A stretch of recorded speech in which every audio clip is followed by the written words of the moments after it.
The grand white estate of the Earl and the Kingdom of Seldom stands proudly under a clear, bright sky. Resting in his luxurious bed, the mint-haired boy gazes upward with a weary and contemplative expression. Sitting up, Jamie Welton reflects on a recurring dream of his past life that continues to haunt his sleep. As the firstborn noble heir, Jamie is depicted alongside elegant flowers, establishing his high status within the household. Within his dream, lightning strikes as a dark-haired man falls into a bloody abyss while a sudden smash sounding. Divine light surges through the void as the 12 gods decree that their powerful adversary shall be sealed away. Trapped on a magical circle, the man laughs defiantly while a sharp bzzz sounding pulses around his form. Despite his bloodied state, the prisoner mocks the gods for their cowardice in only being able to seal him. A blinding explosion of energy marks the completion of the seal, as a powerful pow sounding through the night.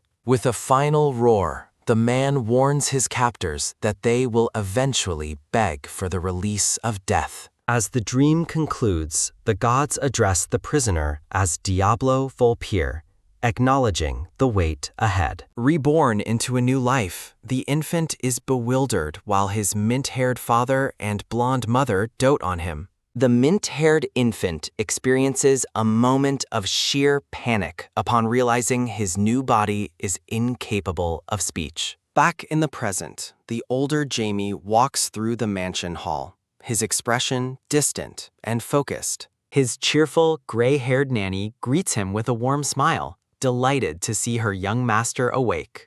Jamie turns with a quick swish sounding, greeting his nanny with a polite morning wish and a calm smile. From a high vantage point, Jamie explains to his nanny that he was simply admiring the morning sky. The nanny happily helps Jamie dress for the day, their interaction punctuated by a sudden swish sounding.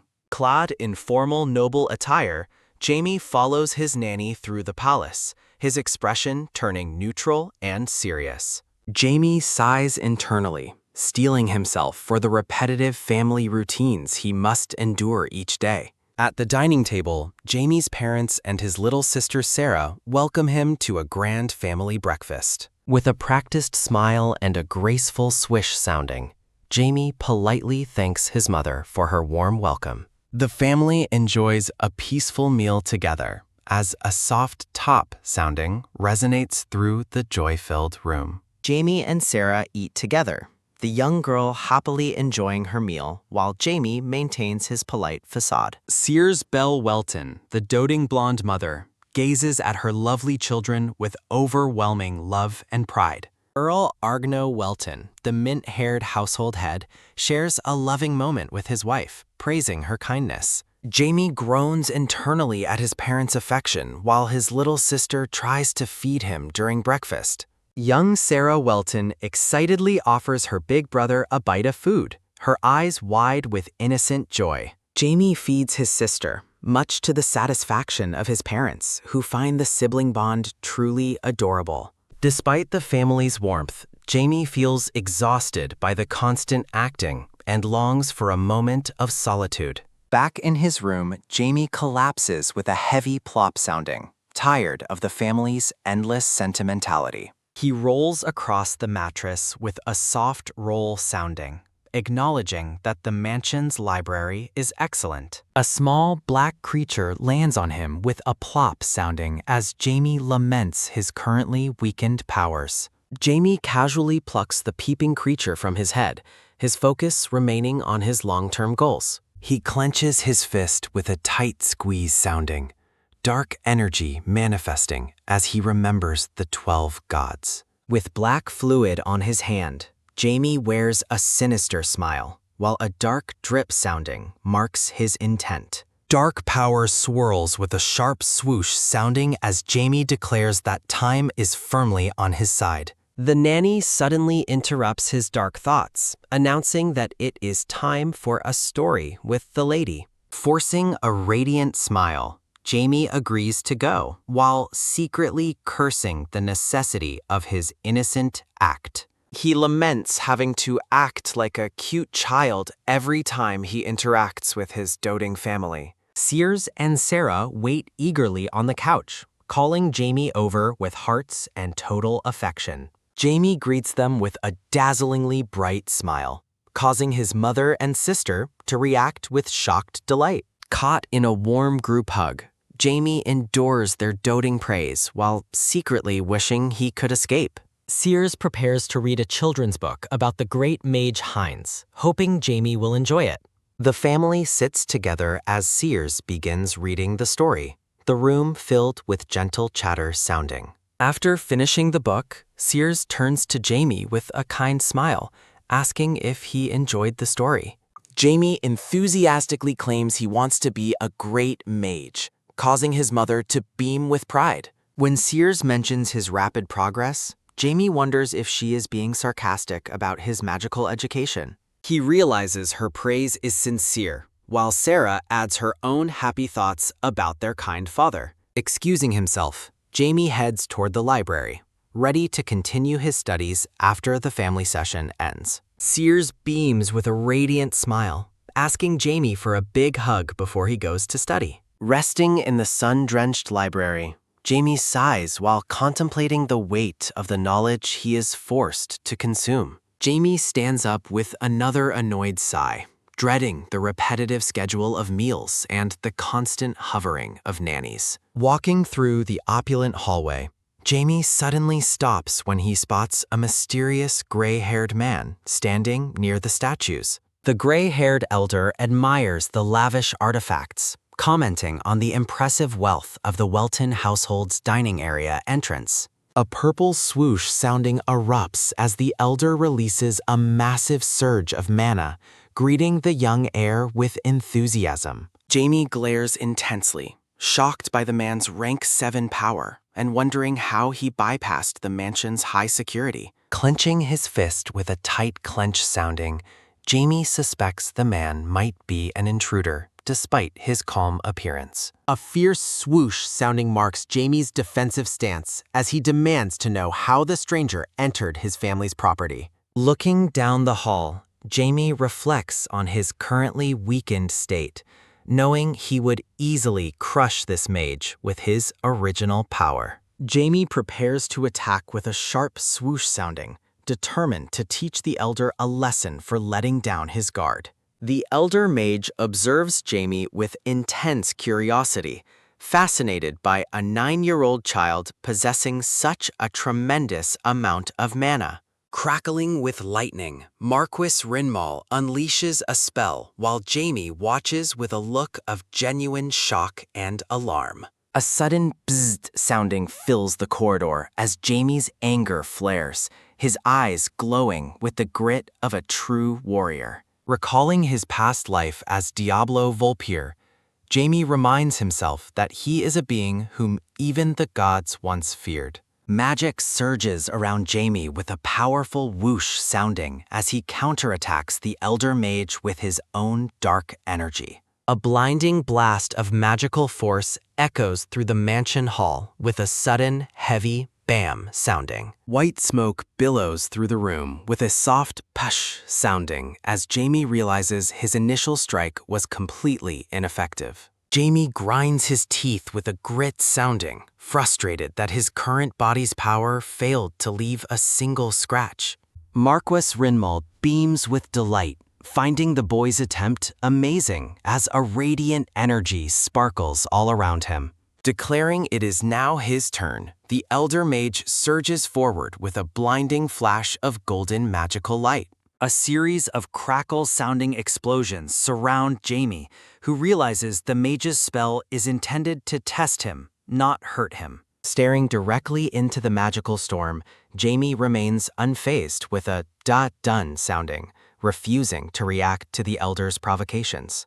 A sudden poof sounding marks the intervention of Earl Welton, who puts a decisive end to the magical confrontation. Earl Welton checks on his son with deep concern, while Jamie quickly reverts to his facade of an innocent child. Putting on a convincing act, Jamie wipes a fake tear with a teary sob sounding, pretending to be frightened. The Earl turns with a sharp turns sounding, demanding an explanation from the Marquis, while Jamie secretly enjoys the drama. Marquis Rinmal laughs heartily at the boy's incredible spirit, finding the entire encounter to be absolutely exhilarating. The tension gradually dissipates as the two powerful men sit down for tea within a lavishly decorated drawing room. Earl Welton expresses his anger, reminding the Marquis that he just attacked the young heir of the Welton family. A dark swoosh-sounding aura emanates from the Earl as he asks if the Marquis knew exactly who he was fighting.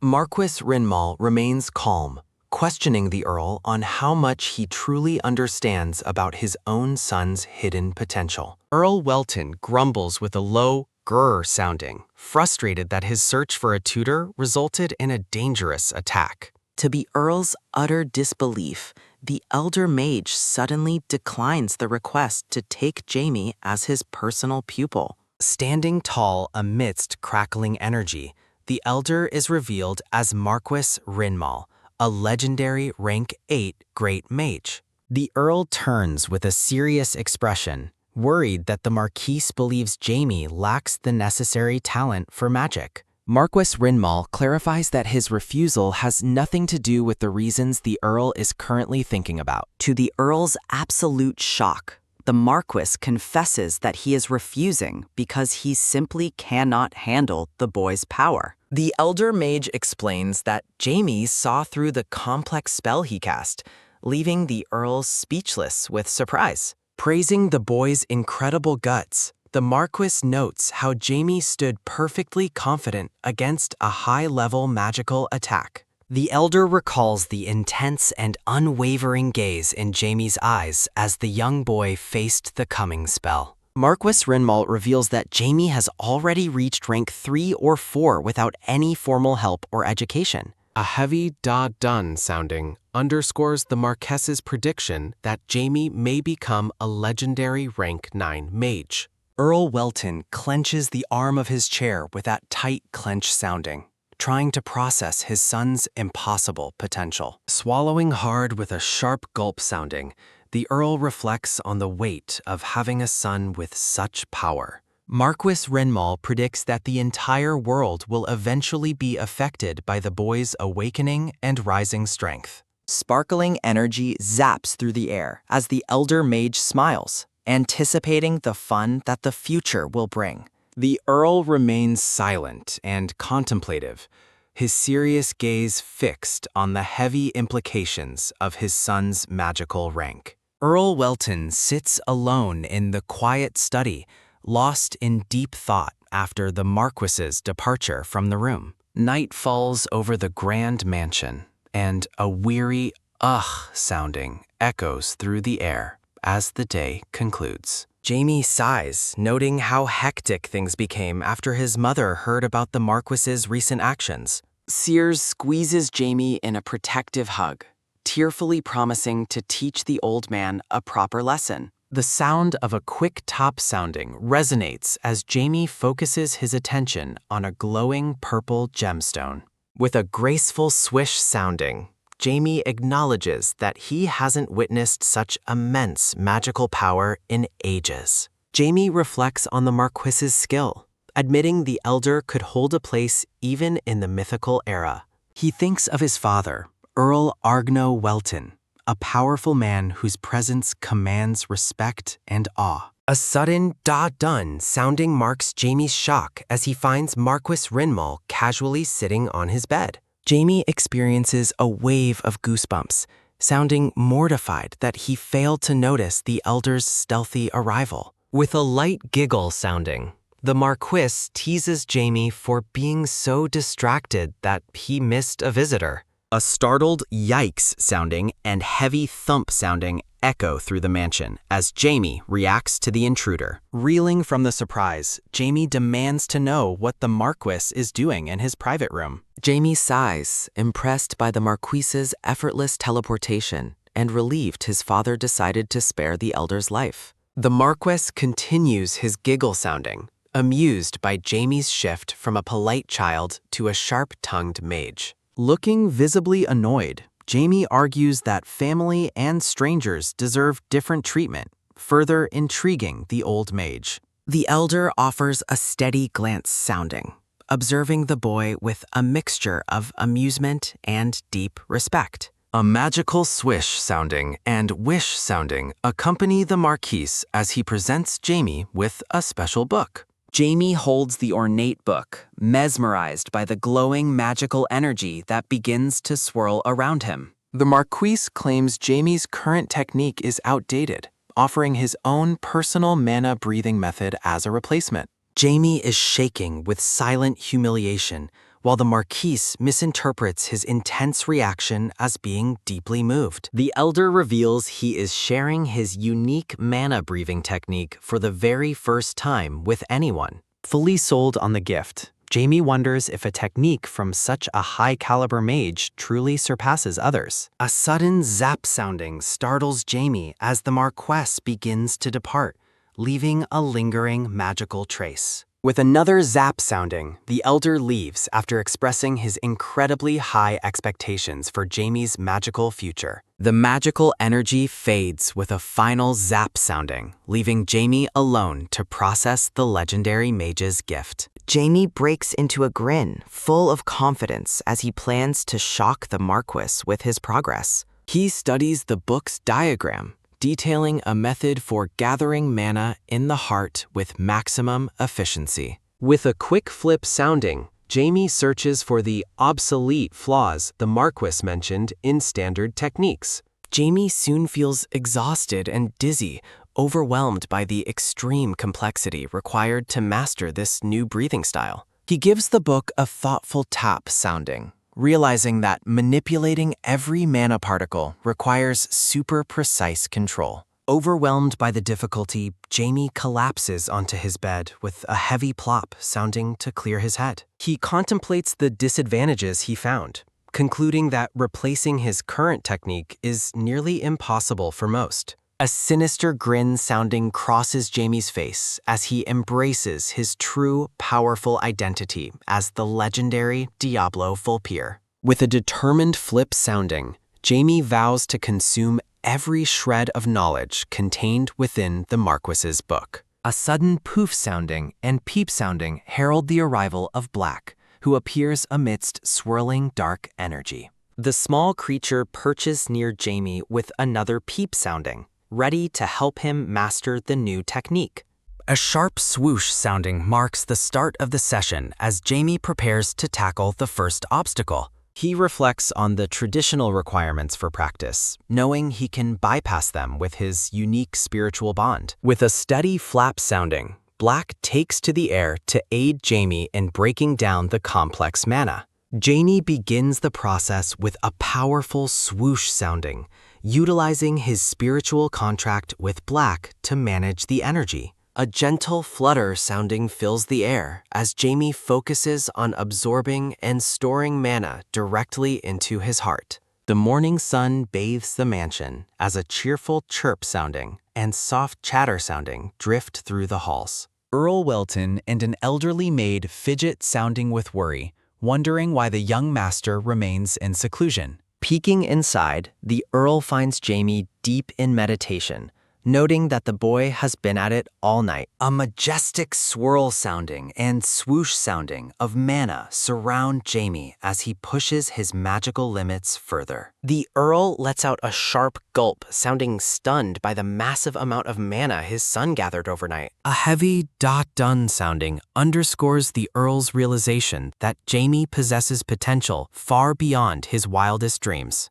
Earl Welton instructs the maid to let Jamie continue his training undisturbed, though the staff should remain ready. Walking away with a heavy step sounding, the Earl ponders the surprising reality of having a mage son. Each step sounding echoes his growing pride as he admits Jamie's talent is truly beyond all human imagination. Feeling completely satisfied, the Earl smiles at the thought of his son eventually reaching the legendary rank 9. Jamie's face radiates with a bright shine, sounding as he experiences a sudden and profound magical breakthrough. A joyous rise sounding accompanies Jamie's triumphant exclamation as he finally achieves the breakthrough he sought. Enveloped in a powerful swoosh sounding, Jamie stands perfectly still while magical energy swirls vibrantly around him.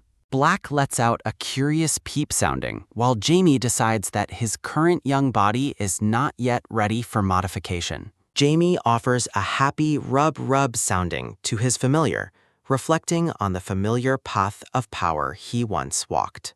A sharp psh sounding signals Jamie's command for Black to hide its mana before he meets with his father. With a sudden poof sounding, Black vanishes from sight, leaving Jamie satisfied that the creature's presence is completely masked. Jamie breaks into a cheerful ha-ha sounding, confident that his father will remain entirely unaware of his secret servant. A steady step sounding and soft flap sounding follow Jamie as he purposefully makes his way through the mansion. Earl Welton greets a visiting cleric, acknowledging the honor of his presence despite the man's busy schedule. The Earl asserts his authority, declaring that the faith of Zenith within his estate must be nothing but the best. The priest lets out a strained sounding as the Earl warns him not to overstep his religious authority. Earl Welton politely ends the meeting, suggesting the cleric has many important duties to attend to elsewhere. The cleric offers a respectful bow, sounding, wishing the Earl's safety and the continued protection of the god Zenith. A rhythmic step sounding echoes through the hall as the Earl watches the robed man depart his presence. Jamie is overcome with shock, his eyes wide as he processes the unexpected mention of the Zenith faith.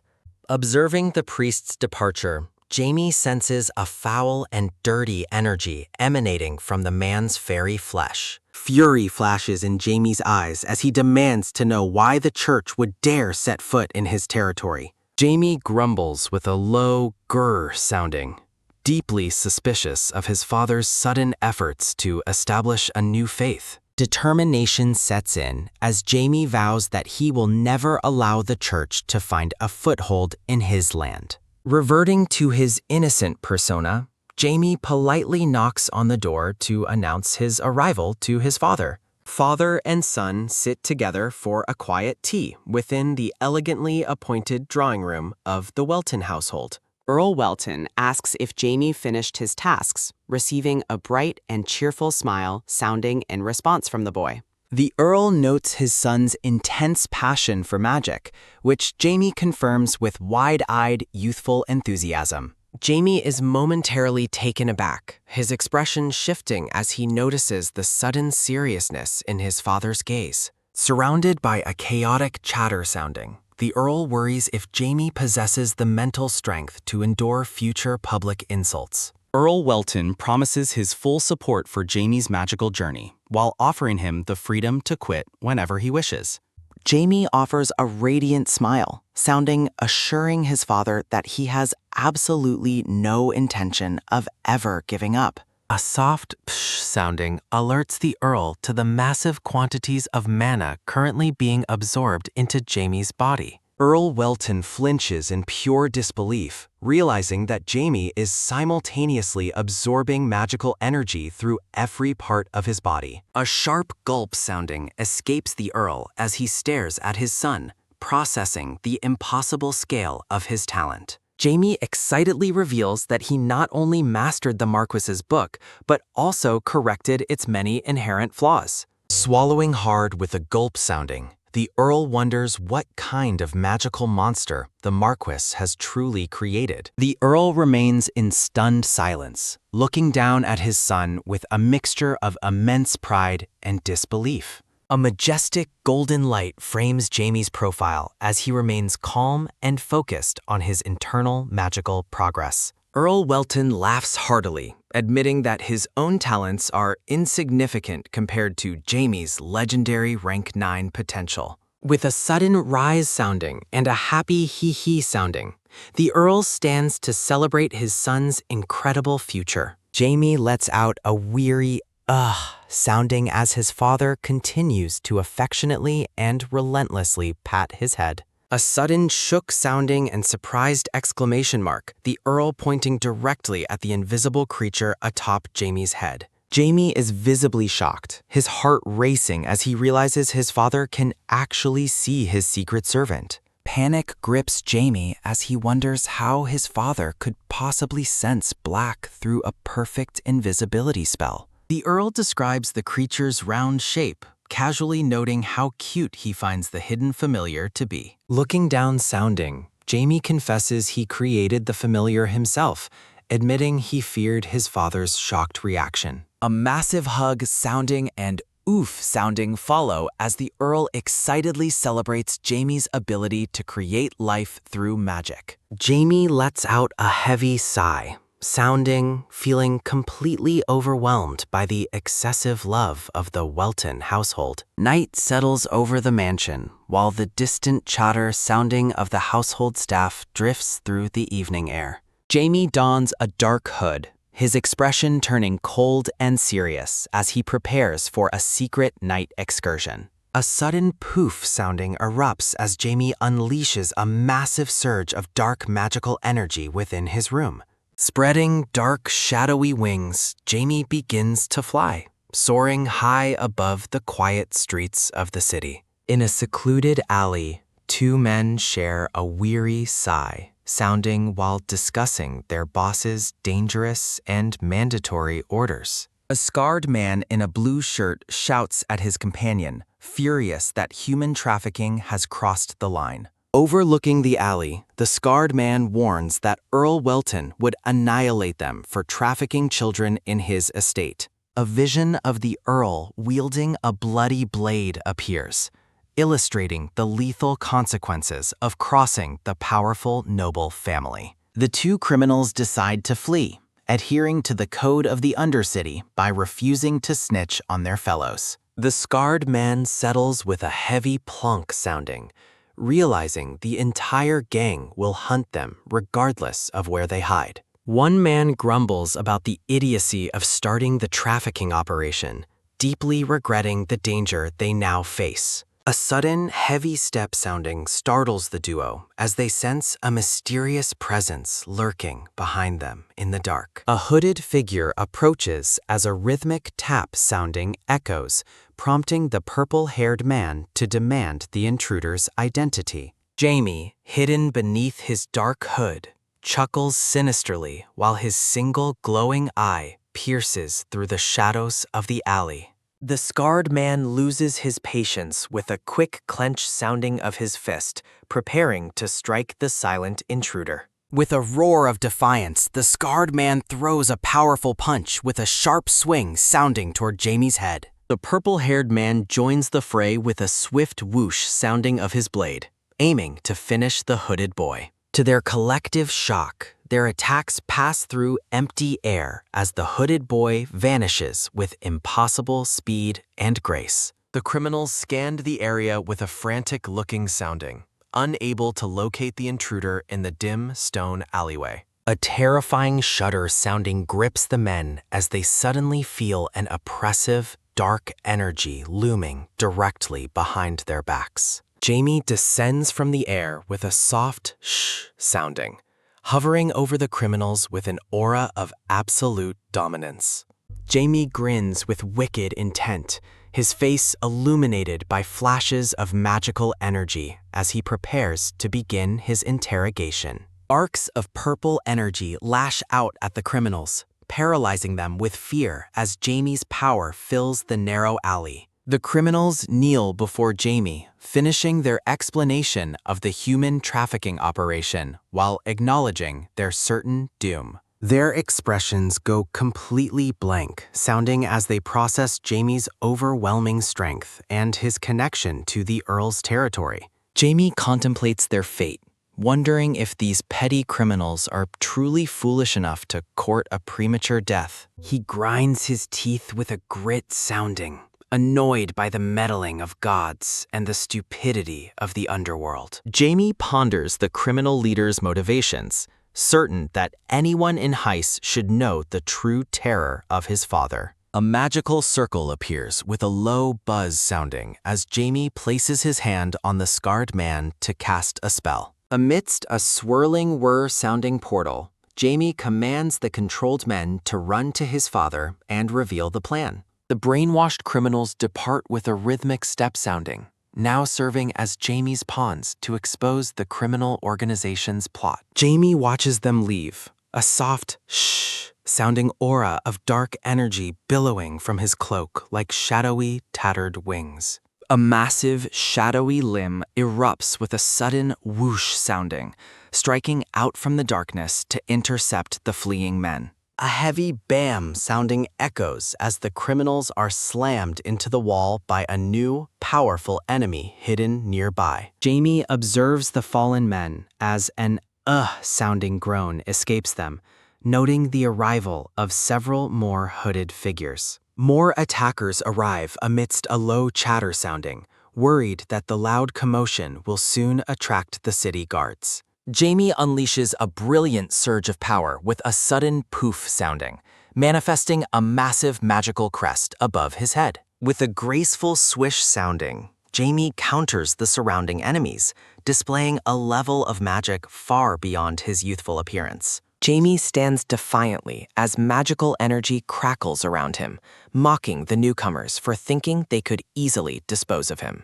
A pale, scarred sub-executive named Hanny orders his men to seize the two traitors and the boy in black robes. Hanny sneers at Jamie, arrogantly suggesting that the young boy does not value his own life enough to stay away. The gang begins a rough drag sounding to haul the defeated men away, planning to execute them for their perceived betrayal. Jamie remains unmoving while the drag sounding of bodies continues, his presence a dark and ominous stain against the wall. His glowing blue eye narrows with intense fury as Jamie prepares to show the criminal gang the meaning of true power. Hanny shouts for Jamie to die, firing a powerful projectile that lands with a sharp pow sounding against the boy's cloak. A flurry of attacks follows, with a repeated pow sounding, seemingly tearing through Jamie's body as he stands perfectly still.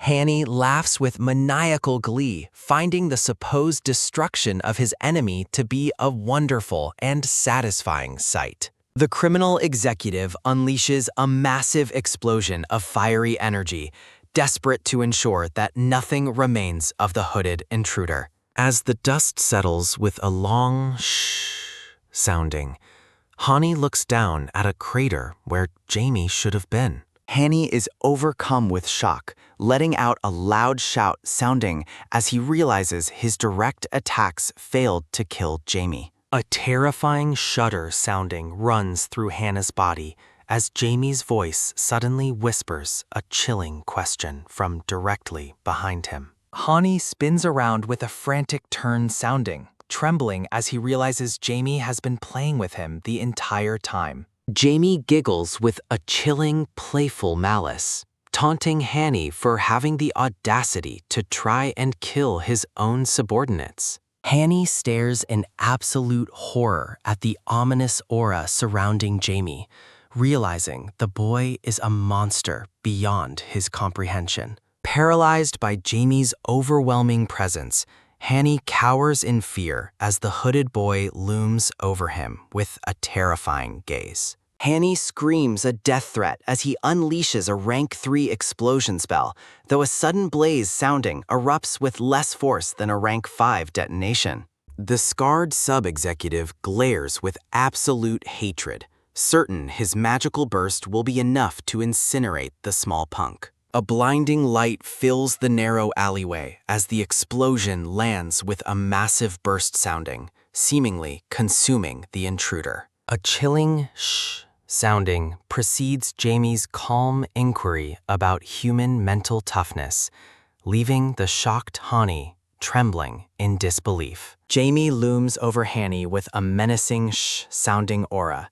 his shadowy presence completely overwhelming the criminal executive's shattered resolve. With a sudden tumble sounding, Hanny falls backward in terror, unable to comprehend how the boy survived his direct attack. The surrounding gang members watch in horror as Hani is taken down effortlessly, his body surrounded by tattered dark smoke. Absolute panic grips the men as they scream that Jamie is a monster, desperately urging each other to run away. A terrifying, ominous-sounding pressure fills the alley as Jamie fixes his gaze on a fleeing criminal with cold intent. A heavy bam-sounding strike precedes the activation of an erasure spell as Jamie begins to dispose of the gang. With a brutal crush sounding, Jamie seizes his victim, drawing a blood-curdling scream from the man as dark energy swirls. Jamie stands over the fallen Hani, a soft swoosh sounding marking the moment he decides to begin his final interrogation. With a graceful swish sounding, Jamie commands his new servant to answer questions about the criminal organization's true goals.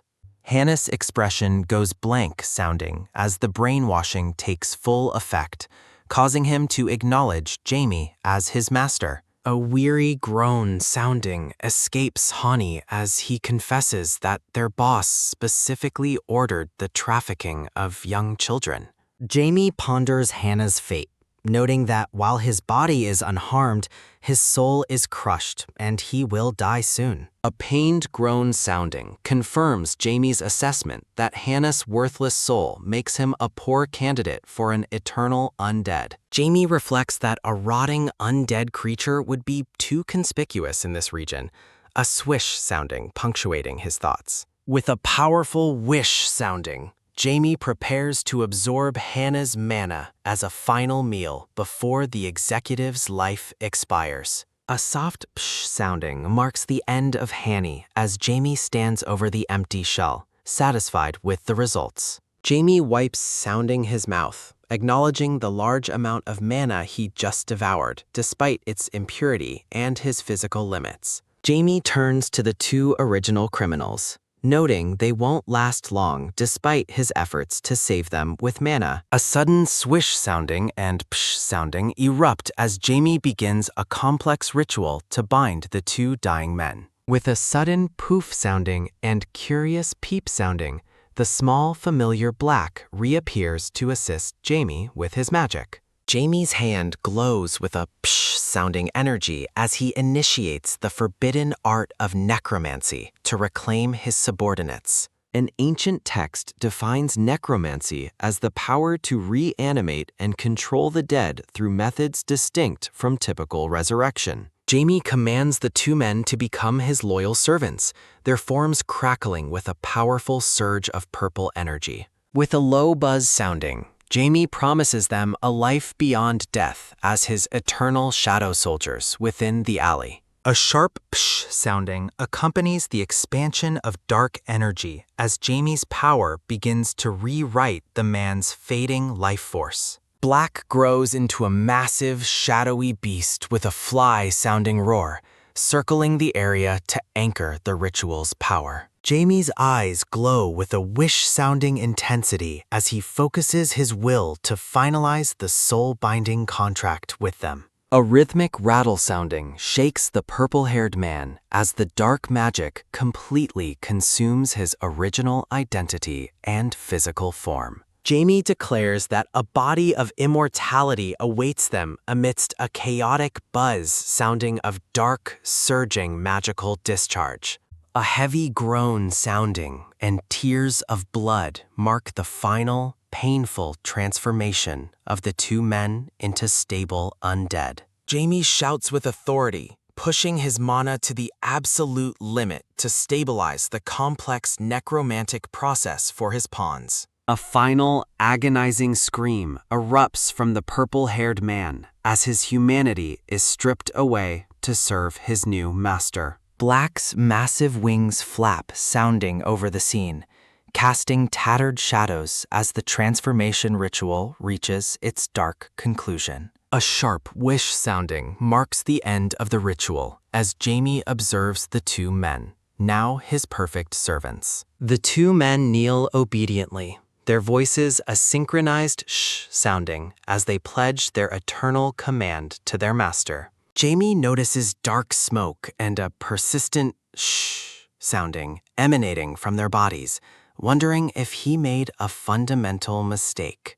Jamie rolls sounding the small, round black in his hands, assuring the familiar it did well despite the unstable smoke. Jamie admits he considered spell failure, find the depressing reality a bit much as he offers a stretch-sounding yawn. Looking down with a psh-sounding sigh, Jamie wonders if he should simply unsummon the defective servants and try again. An angry-sounding shout escapes Jamie as the cheeky familiar bites his cheek, prompting him to scold his little servant. With a soft plop sounding, Black lands atop the scarred man's head, seemingly knowing exactly how to fix the error. A soft shh sounding occurs as Black begins to absorb the excess, unstable dark smoke from the new undead servants.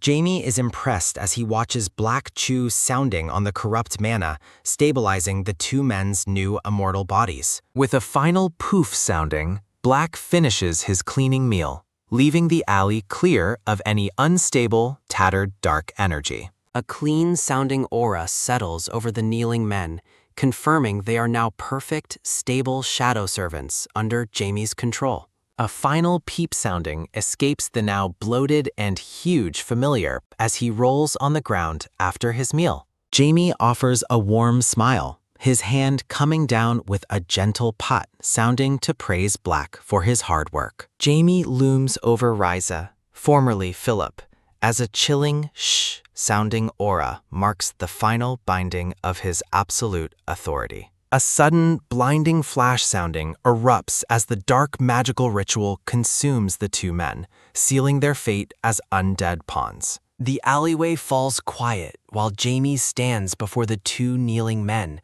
his dark presence demanding their total submission. Fearful sweat drips from the blond man's face as he and Ryza stare up in sheer, wide-eyed terror at their master. The heavy weight of the moment persists, a long, silent-sounding pause filling the narrow space between the master and his servants. A soft shh sounding accompanies the blond man's trembling question about whether the boy was the one who truly conjured them. Jamie's cold blue eye pierces through the shadows as he confirms his identity, his gaze devoid of any mercy or warmth. A heavy, doom-sounding pressure crushes the blond man's spirit as he senses a powerful, ominous energy radiating from the young boy. Dark energy billows out with a sudden swoosh sounding, revealing Jamie as a terrifying entity that should not exist in the world.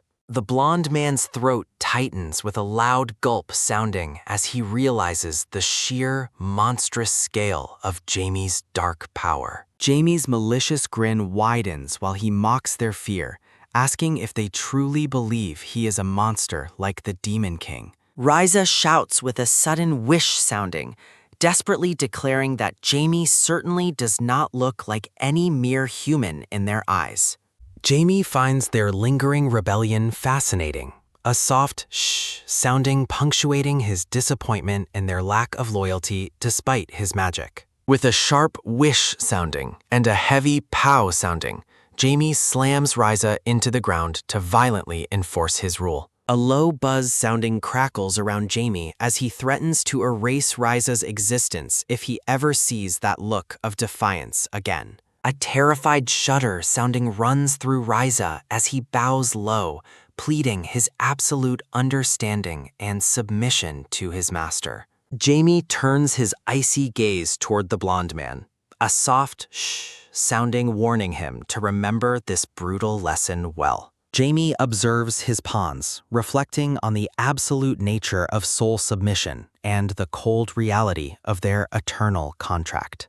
He walks away with cold intent, declaring that as long as the contract remains, their souls belong entirely to him. Jamie pauses with a soft shh sounding, correcting the blond man by clarifying that he is definitely not the Demon King. Ryza stares up in awe, his voice trembling as he asks what kind of legendary being Jamie actually is. A playful smile sounding across his face, Jamie winks at his new servants, his earlier malice replaced by boyish mischief. A bright beam sounding fills the alley as Jamie orders his servants to watch Zenith and gather information on the traffickers. The men offer a deep bow sounding in unison, accepting their task before Jamie adds one final critical instruction for their mission. Jamie commands them with a sharp wish sounding to find a whistleblower who can take their place in the criminal operation. The alleyway returns to a heavy, silent-sounding stillness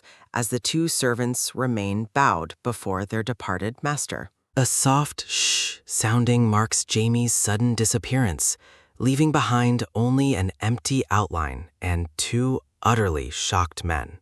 Long, heavy sigh-sounding and pant-sounding breaths escape the men as they finally collapse in relief after Jamie's departure. With a rhythmic step sounding and a sudden rush sounding, the servants hurry away to fulfill their terrifying master's dark orders. A soft flap sounding follows Jamie through the streets while he reflects on the absolute bond of subordination he just tightened. Jamie watches Black fly nearby with a soft whoosh sounding, planning to let his father naturally handle the trafficking case. A sharp bite sounding and a soft peep sounding erupt as the cheeky Black nips Jamie's cheek mid-thought. Jamie prepares to end his long night with a sudden whoosh sounding, only to be caught off guard by a surprise noise.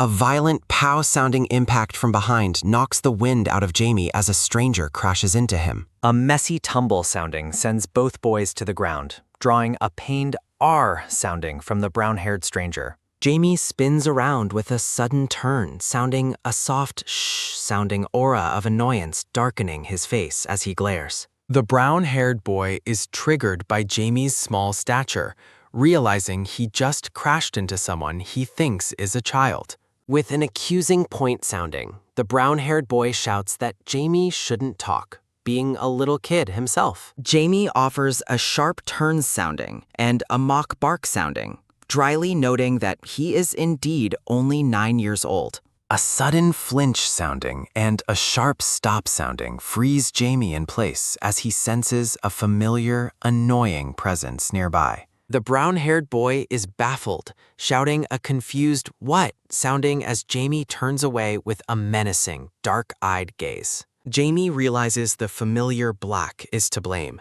his eye widening with a soft shh sounding as he pieces it together. Jamie lets out a weary sigh sounding while scolding Black for daring to grab his master's head to stop him. A terrifying blaze-sounding eye glows with fury as Jamie warns Black that he will be in deep trouble tonight. Panicked by the boy's scary aura, the brown-haired stranger offers a quick dash sounding away, screaming a frantic apology. Jamie watches the intruder flee with a final whoosh sounding, deciding it's finally time to return home for the night. Back in his room, Jamie forces a peep sounding out of the flattened Black, scolding the familiar for his earlier behavior. A sharp salute sounding and a soft peep sounding from Black leave Jamie bewildered by his servant's strange new manners. With a soft plop sounding and a tired sigh sounding, Jamie collapses onto his bed, completely drained by his magic use. A glowing white cross emblem with moon crescents and spikes radiates intense blue light against a starry void. A hand comes down with a heavy clench sounding against a bedsheet, signaling a sudden and forceful awakening. A soft shh sounding occurs as Jamie, the green-haired boy, wipes his brow while waking up in his bed. A torch burns with a rhythmic crackle sounding in a dimly lit hallway while someone asks for the boss. Riza and the blonde servant confront a purple-haired man named Pep, demanding to know the big boss's location. Pep is terrified, wondering how the two men are alive after Hani was sent to kill them both. A sudden, loud bam-sounding impact shakes the room as a fist slams into the wall beside Pep's head. Pep flinches while the blonde man demonstrates his monstrous new strength, warning that he will not ask again. Pep is unsettled by the eerie silence, realizing no other gang members are coming to his aid during the intrusion. Fearing for his life, Pep raises his hands and desperately admits he does not know the boss's current whereabouts. A surprised-sounding gasp escapes Pep as he recognizes Ryza, calling out his former name, Philip, in total shock. Ryza lets out a psh-sounding sigh, noting that they need the boss to carry out their master's will. A terrifying glare-sounding look from Ryza makes Pep shudder, forcing him to realize he must give a satisfying answer. Pep flinches and reveals that the boss can often be found drinking and chasing women at the local pubs. Ryza and the blonde man agree with a sudden turns-sounding movement, deciding to head over to the pubs. A weary sigh sounding and a quick swish sounding mark the departure of the two shadow servants from the room. A violent pow-sounding punch from the blonde man knocks Pep unconscious after he finishes giving his testimony. With a heavy thud sounding, Pep hits the floor, while the blonde man suggests bringing him to their master. The blonde man ponders with a swish-sounding movement whether they should hide the unconscious whistleblower in the forest. Ryza walks with a tap-sounding step, suggesting they should keep Pep in the cellars of his house instead. With a grab-sounding motion, the blonde man hauls Pep over his shoulder and follows Ryza out of the hideout. A door opens with a creak sounding, followed by a dun sounding heartbeat as someone discovers the carnage. A purple-haired street boy surveys the bloody room, turning with a turn-sounding panic at the sight of bodies. The boy offers a loud gulp sounding as he stares at the defeated gang members, wondering if everyone is dead. He reflects on his past abuse, realizing there is no one left to beat him for missing his quotas. With a sudden dash sounding, the boy flees the scene to avoid being suspected of the massacre by others. Back at the manor, Jamie offers a wide yawn sounding as the morning light fills his bedroom. A rhythmic step sounding echoes through the grand hallway while Jamie walks through the manor in formal attire. Jamie tells Black to hide with a soft peep sounding, fearing his father might detect the familiar's dark presence. A wide-sounding view of the dining hall reveals Jamie's father and sister already waiting at the table. Jamie notices his mother is missing, hearing a soft rustle sounding from behind the doorway where she is hiding. A sudden clasp-sounding hug from behind surprises Jamie as his mother, Sarah, playfully shouts, "Peekaboo!" Jamie blushes and laughs while his mother playfully asks where he thought she was hiding this whole time. A weary sigh sounding escapes Jamie internally as he reflects on having known exactly where she was hiding. Sarah offers a gentle pat sounding to Jamie's head, asking if she startled her dear son with her surprise. Sarah and Jamie's little sister, Karina, swarmed him with affection, prompting an sounding groan from the boy. A clink sounding marks the beginning of breakfast as the family gathers at the large dining table together. Sarah pulls Karina into a clasp-sounding hug, noting with a soft-sounding tone how adorable her baby is. Jamie stares enviously before a loud bam-sounding impact occurs as he buries his face in the table. Jamie holds his sister Karina while curiously asking his parents if there is an important event scheduled for tomorrow. Sarah turns with a turns-sounding movement, admitting she forgot the schedule because she was so worried about Jamie. Jamie reflects on his intensive mana breathing practice, realizing his family saw his exhausted state and became very concerned. Sarah worries with a shh-sounding tone that she might end up crying if he ever overexerts himself again. Jamie asks about the plans for tomorrow as Sarah gleefully prepares to share a secret with her children. A vision of Jamie's father, Casper, appears as the narration explains that all nobles must attend an upcoming event. Sarah excitedly tells the children they are finally old enough to attend the upcoming noble banquet with their parents. The grand mansion stands quiet under the moonlight as the scene shifts to the late hours of the night. Jamie stands on his balcony and calls for Black before leaping down with a soft tap-sounding landing. With a swoosh sounding and a quick swoosh sounding and a quick tap sounding, Jamie moves swiftly through the dark city streets toward his destination. Ryza and the blonde man offer a sudden rise sounding and a respectful swish sounding as their master arrives. Jamie acknowledges the difficulty of gathering intel and prepares to address the secondary task at hand. A sudden, heavy, dun sounding heartbeat thumps as the bound purple-haired man freezes in absolute terror. Standing before the bound executive, Jamie confirms the man is the perfect insider for their next move. Jamie steps forward with authority, declaring that he will be the ultimate judge of the prisoner's worth. A loud shout-sounding plea for mercy erupts as the prisoner desperately offers to become Jamie's personal informant. A sudden, cold shudder-sounding chill runs down the man's spine as he gazes into Jamie's intense eyes. Jamie releases a soft shh-sounding aura of dark mana, commanding the prisoner to perform a simple errand. With tearful desperation, the man vows to do anything Jamie asks just to be released from this nightmare. A heavy shh-sounding silence falls as the man realizes he has suddenly lost the ability to speak. A sharp bzzz-sounding spark ignites in Jamie's eye as he exerts his terrifying magical influence over the prisoner. With a soft psh-sounding energy, Jamie commands the man to report his organization's crimes to the Earl. Jamie explains that his father will annihilate the gang, ensuring the two servants remain forgotten in the chaos. Jamie orders his two undead servants to leave the city and find safety until his next command. The two men offer a deep bow sounding in unison, affirming their absolute obedience to their young master. Ryza bows his head with a soft shh-sounding breath, finally understanding the true purpose of Jamie's plan. Jamie confidently declares that his father will obliterate the rebel organization, perfectly masking the servants' new existence.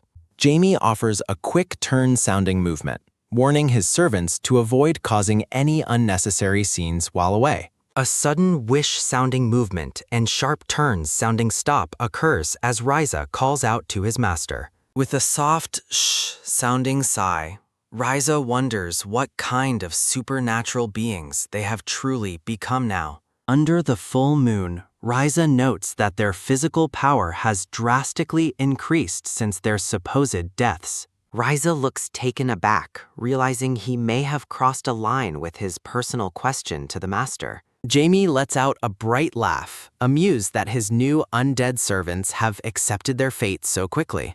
Ryza stands tall in the quiet street, expressing his deep honor at receiving praise from his powerful master. Jamie reflects with a soft shh-sounding thought on how most undead lose their minds in denial immediately. Jamie watches his servants, realizing he has discovered a hidden treasure in these two resilient, loyal souls. Jamie walks away, noting that while they are zombies, their increased strength makes them invaluable assets for him. A soft shh-sounding laugh escapes Jamie as he predicts his servants will eventually become high-ranking undead warriors. With a sudden turn-sounding movement, Jamie takes his leave, ordering his subordinates to stay well hidden.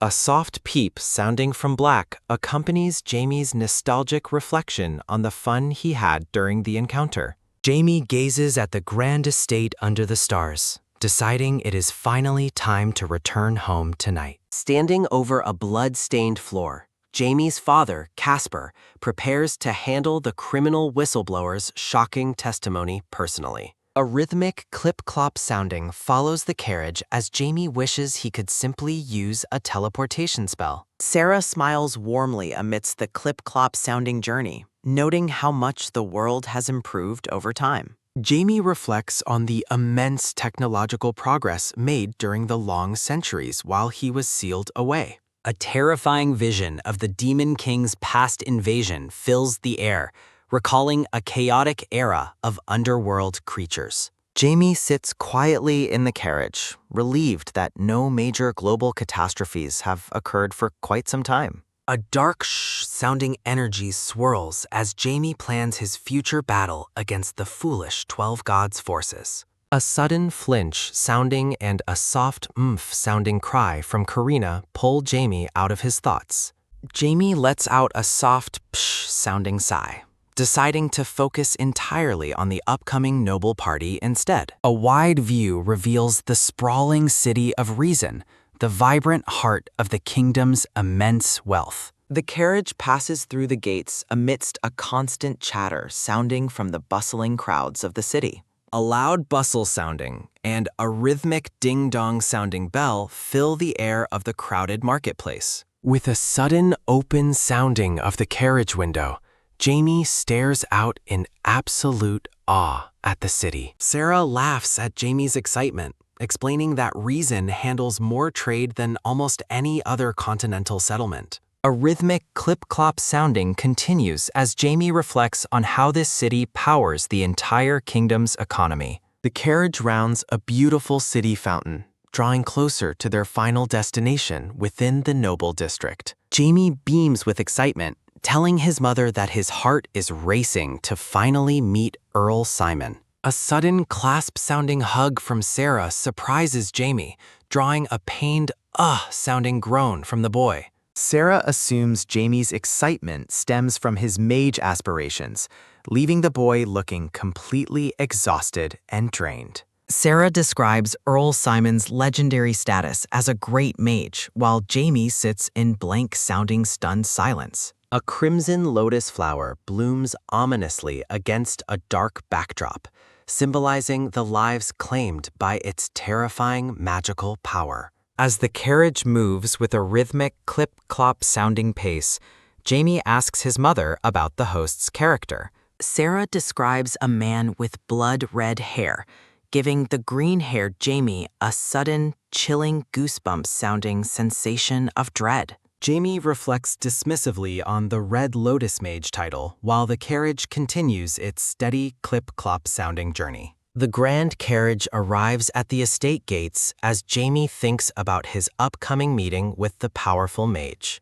Sarah steps out of the ornate carriage with a soft step sounding, advising her children to be very careful. A polite butler welcomes Earl Walton's family, and Sarah confirms their arrival at the magnificent estate for the ball. An expansive view reveals the bustling estate grounds filled with noble guests and the sound of constant chatter sounding. Jamie enters his lavishly decorated bedroom, marveling at the fancy-sounding interior and the bling-bling sounding crystal chandelier. The family and their servants settle into the massive, opulent suite as they prepare for the evening's formal festivities. Jamie and his mother share a warm smile, appreciating Earl Simon's thoughtful and generous hospitality for their visit. The butler leads Jamie to his own quarters with a door creak sounding, much to the boy's internal relief. Sarah tells Jamie to unpack quickly and return, as he agrees with a swift swing sounding of his hair. Maids attend to Sarah's long blonde hair, praising her radiance as another door opens with a soft creak sounding. Sarah looks up in stunned admiration as her son enters the room, looking exceptionally sharp in his formal attire. Jamie is dazzled by his mother's transformation, seeing her enveloped in a bright, glowing, shine-sounding aura of beauty. Sarah asks if she looks beautiful, and Jamie enthusiastically confirms her radiant appearance as they share a happy moment. Sarah moves to hug Jamie, but a maid stops her with a flinch-sounding warning to protect the makeover. Sarah pleads for a hug while the maid remains firm, leaving Jamie with a panicked done-sounding heartbeat. A blonde girl is revealed in a magnificent dress, standing amidst cherry blossoms with a sparkling, bling-sounding aura. Jamie compliments the girl's doll-like appearance, calling her Sarah, while the blonde woman behind him beams with pride. The girl reacts with a joyful beam sounding, while Jamie reassures her that she will manage the uncomfortable dress. The family walks together through a grand, vaulted hallway, heading toward the main ballroom for the evening's main event. A constant bustle sounding and chatter sounding fill the massive ballroom as the kingdom's elite gather for the ball. Jamie observes the extravagant decorations in Earl Simon's castle, wondering if such opulence is customary for high-ranking noble events. Sarah laughs and warns Jamie to stay composed when they meet the host as he walks with a top sounding. Two noblewomen approach Sarah with flowery praise, clearly trying to win the favor of the prestigious Welton household today. Jamie watches the social climbers with an uneasy-sounding suspicion, recognizing their transparent attempts to gain political influence. A dark vision of desperate souls seeking favor with a soft shh-sounding breath highlights Jamie's disdain for sycophants. Jamie lets out a weary, turn-sounding sigh, admiring his mother's patience while finding the noble politics utterly despicable. A man standing on a central pedestal addresses the crowded ballroom, signaling the formal beginning of the night's festivities. Riel van Hare, a servant of the estate, formally welcomes the noble guests to the Simon family's grand ball. The guests erupt into a loud, rhythmic clap sounding of applause throughout the hall as the ceremony officially begins. Jamie suddenly freezes with a shiver-sounding dread, sensing an incredibly powerful and overwhelming magical presence entering the room. With a heavy gulp sounding, Jamie's eyes widen as he realizes the true power of the man approaching them. A man with long red hair and a fur-lined collar arrives, his appearance reflecting his rank 7 mage status. Jamie senses the man's immense power as he moves with a rhythmic step sounding, far exceeding the rumors he heard. From his seat at the table, Jamie observes the Red Lotus Mage from afar, noting his calm but terrifying aura. A wicked, confident, smirk-sounding grin crosses Jamie's face as he anticipates the challenge of facing such a formidable opponent. Earl Simon greets Sarah with a soft, psh-sounding whisper, complimenting her beauty while she looks on in surprise. Sarah responds with a graceful rustle-sounding curtsy, expressing her delight at seeing the Earl and his family again. Earl Simon asks about Casper's absence with a soft shh-sounding tone, and Sarah explains his late business arrival. The Earl turns with a sharp glance sounding toward Jamie, curiously asking if the green-haired boy is Sarah's son. Jamie and the little girl introduce themselves amidst a radiant, bling-sounding floral aura, showing off their perfect noble poise. Earl Simon stares intently with a soft, psh-sounding breath, acknowledging that the Welton children certainly possess a remarkable presence. The red-haired man assesses Jamie with a piercing gaze, while the boy responds with a fearless, knowing, grin-sounding smile. Jamie's hand tightens with a clench-sounding force as he feels the heavy pressure of the Earl's magical energy. Earl Simon offers a broad, grin-sounding smile, clearly intrigued by the unusual spirit he detects within the young boy. With a heavy, da-dun-sounding heartbeat of anticipation, Earl Simon suggests a private talk, and Jamie politely accepts. The red-haired Earl walks away with a graceful swish sounding of his cloak, leaving Jamie to reflect on their encounter. Jamie reflects on Earl Simon's impressive power with a soft, shh-sounding thought, eagerly anticipating their upcoming conversation. A constant chatter sounding fills the grand ballroom as noble guests mingle while Earl Simon stands at the center. A young boy with short red hair gives a sharp glance sounding toward Jamie as the family prepares to dine. At the dinner table, the red-haired boy asks about Jamie while Earl Simon questions his son's sudden curiosity.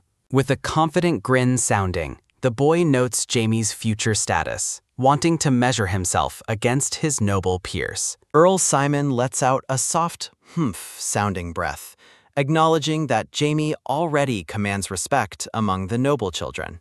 With a sudden swish-sounding movement, Earl Simon dismisses Jamie's goals as futile, but decides to let him play.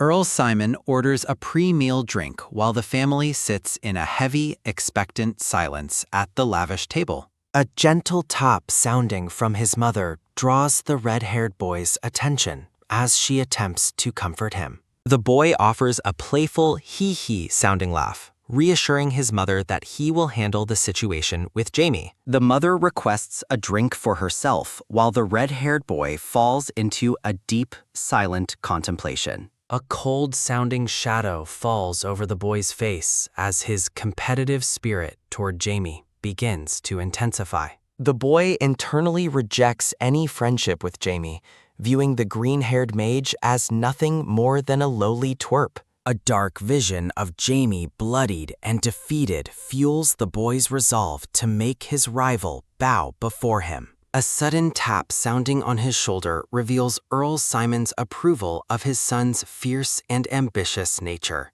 Earl Simon beams with pride, praising his son for showing the true spirit expected of the Simon bloodline. The boy is filled with a burning determination to earn his father's full recognition through his future actions. A meaningful glance sounding from Earl Simon meets his son's determined grin sounding as they share a silent understanding. Earl Simon lets out a thoughtful, sounding breath, looking pleased with the competitive fire he sees in his son. The ballroom remains filled with a constant bustle and chatter as the evening's formal event continues. Jamie politely informs Sarah he is stepping out, and she encourages him to enjoy his brief moment of freedom. Jamie laughs with a soft ha-ha sounding giggle, planning to maximize his rare alone time by exploring the grounds. A rhythmic tup sounding follows Jamie as he walks along a stone path beside a tranquil fish-filled pond. A bird's tweet sounding and a wind whiz sounding accompany a sudden, startled cry from somewhere within the garden. Jamie moves with a soft flap sounding of his cloak, admiring the estate's impeccable talent for gardening and architecture. A sudden wince sounding startles Jamie as a mysterious voice asks him exactly what he is looking forward to. A sudden psh sounding magical burst erupts as Jamie reflexively strikes out at the hidden figure in the garden. A soft shh sounding rush follows Jamie's defensive maneuver as he realizes he is no longer alone outside. A blonde girl freezes with a gasp-sounding shock as Jamie stops a magical projectile just inches from her. Jamie glares with intense, glowing eyes, ready to defend himself against the unknown girl who dared to sneak up. A soft psh-sounding aura surrounds Jamie as he lowers his guard, looking at the startled blonde girl before him. The girl lets out a shout-sounding cry, angrily demanding to know why he would attack her so suddenly. Jamie responds with a grrr-sounding growl, questioning her own motives for approaching him without making a sound first. The blonde girl smirks, teasing Jamie about his panicked reaction to her sudden appearance in the quiet garden. Jamie finds her incredibly annoying, frustrated that she evaded his detection and continues to speak so boldly to him. A sharp ping sounding follows as Jamie fires a magical air bullet into the ground to show his seriousness. The blonde girl lets out a shiver-sounding cry of pure terror as she realizes the lethality of Jamie's magic. A soft psh-sounding cloud of dust rises as Jamie explains the deadly precision of his rank 2 spell. With a soft shh-sounding warning, Jamie notes how easily his magic could pierce through her lack of resistance. The girl stands in an eek-sounding state of shock, realizing the boy before her is dangerously powerful. The blonde girl let out a wah-sounding wail of surrender, begging Jamie to stop as she agrees to talk. Jamie demands her name with a sharp tone, and she frantically wah-sounding introduces herself as Ash Ballet. Ash lets out a shout-sounding claim that she is an elementalist and daughter of the prestigious ballet household. Jamie reflects on the rarity of elementalists, noting they are often granted high noble status for their unique gifts. Jamie realizes a wind spirit helped her hide, while Ash looks on with a nervous shiver, sounding of dread. Jamie is genuinely impressed that someone his age is already an elementalist, a feat usually reserved for older masters. Ash stands defiantly in the sunset-lit garden, her posture tense as she waits for Jamie's next move or word. Jamie lets out an ah-sounding sigh, deciding that the blonde girl's feisty personality makes her a worthy acquaintance. Ash demands Jamie reveal his own identity, reminding him that they are the only two currently in the garden. Jamie introduces himself as the heir of the Welton household, offering a polite smile to the startled Ash Ballet. The cyan-haired lord looks down at a bloodied man, mentioning he only tolerated their activities for profit. A violent cough sounding and a heavy herk sounding escape the prisoner as blood pools beneath his chin. With a sharp tap sounding, the lord steps on the prisoner's head, furious at trafficking on his land. The lord stands with a sword, ignoring the prisoner's pained herk sounding as he prepares for a final strike. A cold-sounding wind seems to swirl as the lord offers to grant the criminal's wish for death. The terrified man lets out a tremble-sounding sob, begging for mercy while blood drips from his mouth. The lord turns away with a sharp swing sounding of his cloak, ordering the man's execution for the morrow.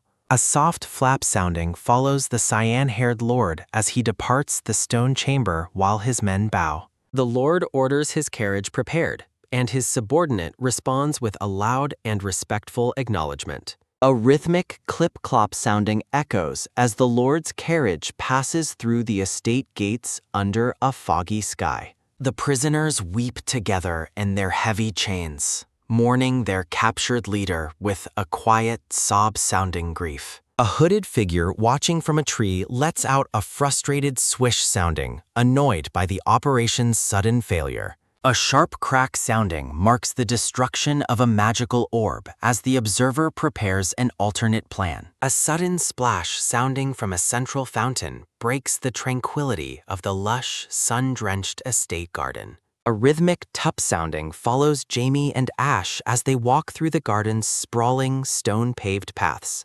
Jamie looks intensely annoyed as the blonde girl continues to follow him with a curious and persistent attitude. Jamie turns with a sharp swing, sounding demandingly asking Ash why she keeps following him around the estate. Jamie coldly asserts that their father's service to one another has nothing to do with their personal relationship. Ash's face droops with sadness as Jamie tells her to stop addressing him with such formal titles. A sudden grab sounding surprises Jamie as Ash catches his sleeve, desperately trying to keep him from leaving. Jamie reacts with an angry clench sounding of his jaw, frustrated by the blonde girl's refusal to let go. An angry sounding glare from Jamie meets Ash as he asks why she won't stop pestering him today. Ash lets out a loud shout-sounding cry, admitting she simply wants to be friends with someone her age. Jamie is taken aback, his mind reeling as he struggles to comprehend the simple desire for friendship. Jamie finds the request for friendship bizarre, wondering why she wouldn't prefer to be a loyal underling instead. With a weary sigh sounding, Jamie decides her emotional needs are none of his business and prepares to leave. Jamie tells her to look for friends elsewhere, leaving Ash crying out his name in a desperate plea. A loud, wail-sounding cry of pure frustration erupts from Ash as she realizes Jamie has truly rejected her. A rhythmic tup sounding accompanies Jamie's departure as he reflects on how caring for others ruins a mage's objectivity. Jamie reaches the manor gates with a soft tap sounding, his heart remaining cold despite the girl's emotional outburst. A sudden swish-sounding thought of a past battle loss enters Jamie's mind, tightening his resolve to stay detached. Jamie is annoyed that a foolish child's behavior has jogged unnecessary and irritating memories of his previous life. Jamie's name is suddenly called out, and he stops with a curious glance toward the source of the shout. With a heavy, da-dun-sounding heartbeat, 3 boys led by a red-haired youth approach Jamie in the courtyard. Jamie turns with a sharp swing sounding of his head, recognizing the red-haired boy as Earl Simon's son. The red-haired boy bluntly asks what Jamie wants, while the green-haired mage looks on with confused indifference. A lackey lets out an arrogant spit, sounding demanding that Jamie show proper respect to the young lordship. With a loud shout sounding, another follower boasts that Lord Alf is a rank 3 mage and the heir. Lord Alf smirks with a satisfied sounding nod, while his companion warns Jamie to be polite. Jamie responds with a wicked sounding whisper, his eyes glowing as he prepares to humiliate the bullies. The two lackeys suddenly freeze in a state of shock, unable to breathe or speak under Jamie's pressure. Confusion and terror fill the air as the subordinates realize they have been completely silenced by a spell. Alf lets out a startled flinch sounding, demandingly asking if Jamie cast a silence spell on his friends. Jamie snaps his fingers with a mocking snap sounding, jokingly praising Alf for being more evolved than his companions. Jamie threatens to silence Alf too if he doesn't quickly state his business instead of posturing like a child. A soft hiss-sounding aura surrounds Jamie as Alf flinches back, intimidated by the boy's casual magical talent. Alf suddenly lets out a forced ha-ha sounding laugh, changing his tone to praise Jamie's rank 2 magic. Jamie is unimpressed by the false friendliness and coldly tells the red-haired boy to shoo and be gone. Alf is shocked and angry that Jamie ignores his status, but Jamie confirms he knows Alf's identity perfectly well. Lord Alf offers a smirk, suggesting they finally have a formal conversation as the prestigious heirs they are.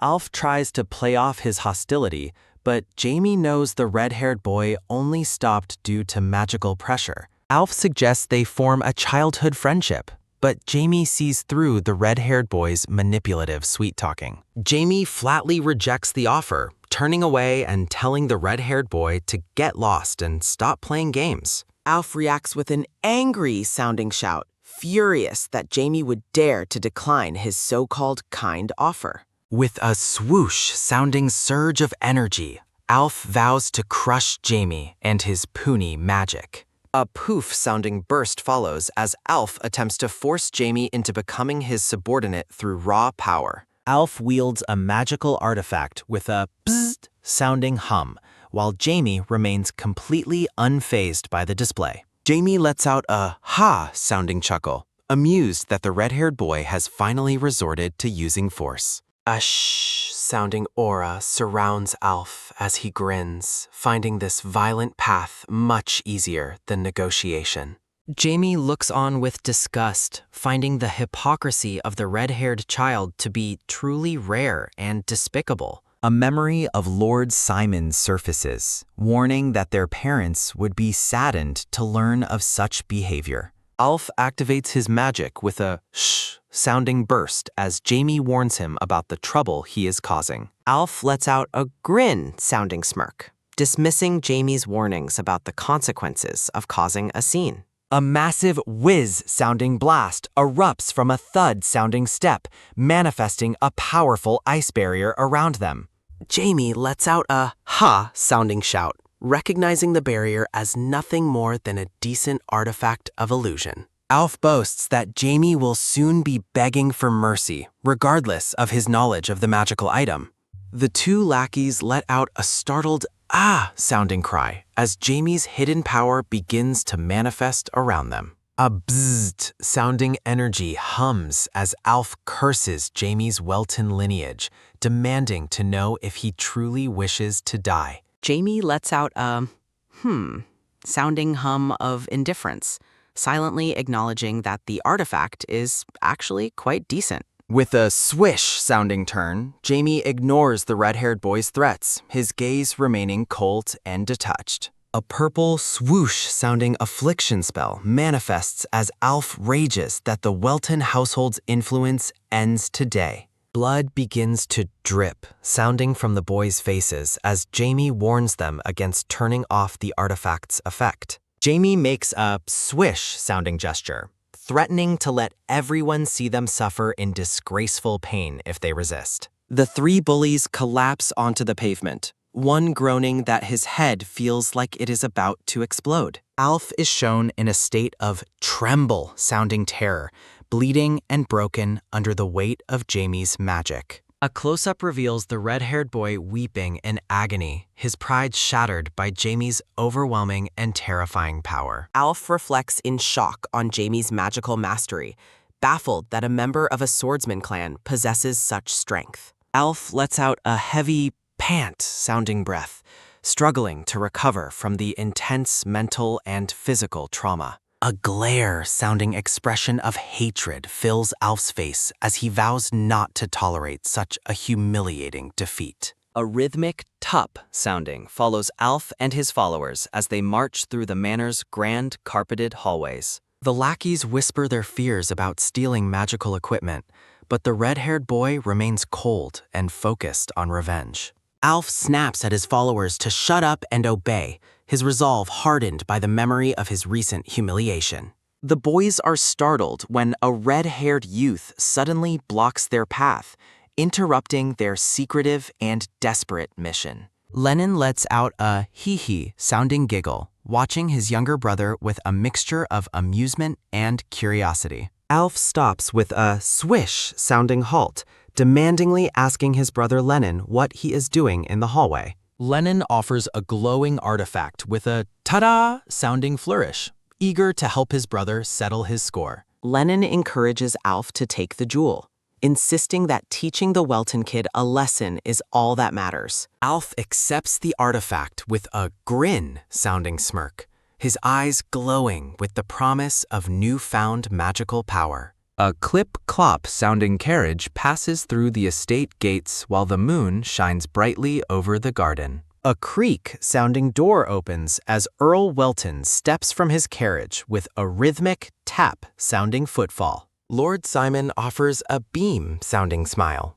greeting Earl Welton warmly after their long time apart. Earl Welton responds with a ha-ha sounding laugh, remarking on the rare honor of being greeted personally by his lord. The two men exchange a friendly handshake as Lord Simon suggests they move inside to escape the night air. The scene shifts to a grand, book-filled study where a large chandelier casts a warm glow over the room. Earl Welton asks about the evening's ball, and Lord Simon admits it was as routine and dull as always. Lord Simon chuckles at his friend's devotion, while Earl Welton beams with pride over the meaning his children provide. Lord Simon lets out a glance-sounding look, admitting he envies Earl Welton's ability to love so passionately. Earl Welton's face lights up as he describes his son as a truly wondrous and remarkable young man. Lord Simon lets out an ugh-sounding groan, frustrated that his friend has once again steered the conversation toward Jamie. Earl Welton lets out a beam-sounding laugh, continuing to boast about his son despite Lord Simon's obvious annoyance.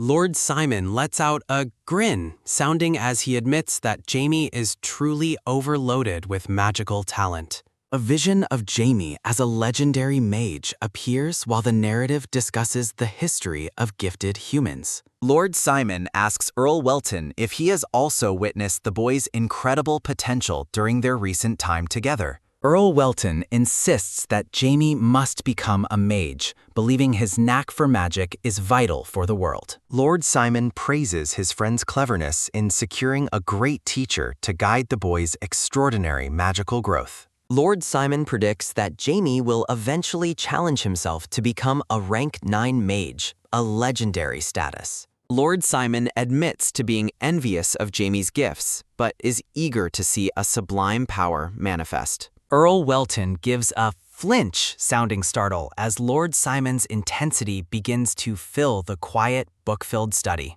Lord Simon explains that human mages are vulnerable compared to super races like dragons, high elves, or the lands. Lord Simon credits swordmasters like Earl Welton for maintaining the fragile balance of power between humans and other races. Lord Simon leans in with a heavy gaze, questioning what would happen if a rank 9 mage truly existed.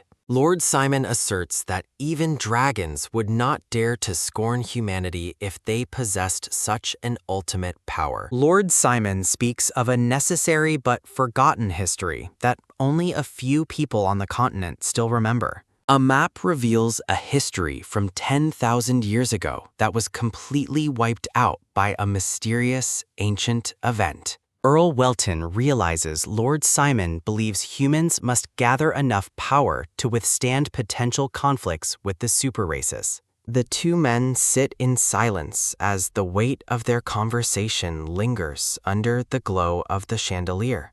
Earl Welton suggests they call it a night so that Lord Simon can get some much-needed rest after their talk. Lord Simon wishes his friend a good night, promising to continue their deep conversation the following morning. A soft, tup-sounding footstep accompanies Earl Welton as he checks on Jamie, who is sleeping soundly in bed. Earl Welton watches over his sleeping son, wondering if the boy is truly the genius Lord Simon claims him to be. A peaceful Z-sounding emanates from Jamie as he rests, completely unaware of his father's presence and deep thoughts. Earl Welton lets out a clench sounding of his fist, his resolve hardening as he watches his gifted young son. The morning sun shines over the grand estate, illuminating the garden maze and the impressive castle-like manor. The sound of chatter fills the elegant ballroom as guests gather for the morning's festivities and social interactions. Jamie wonders why his father seemed so disturbed last night, but accepts that he cannot read the man's mind. Ash suddenly shouts Jamie's name, her bright eyes wide as she catches sight of the green-haired boy. Jamie responds with a cold-sounding sigh, asking the blonde girl if he wasn't clear about ignoring her yesterday. Ash remains cheerful and persistent, telling Jamie that it is too bad because she definitely has business with him. With a swing-sounding wave, Ash calls out to her sister, catching Jamie off guard with her sudden enthusiasm. Jamie attempts to rise and leave, but Ash's older sister approaches and warns the girl that she is being rude. Rebecca Ballet is introduced, questioning how Ash can speak so informally to a young master of an Earl household. Ash argues that Jamie gave her permission, while Jamie is frozen in shock as he gazes at Rebecca's face. Ash laughs and teases Jamie, asking if he has suddenly fallen in love with her beautiful, older blonde sister. Jamie is completely entranced, his mind reeling as he whispers the name Jane while looking at the blonde woman. A tragic flashback shows Jane, the love of Jamie's past life, whom the gods cruelly took away from him.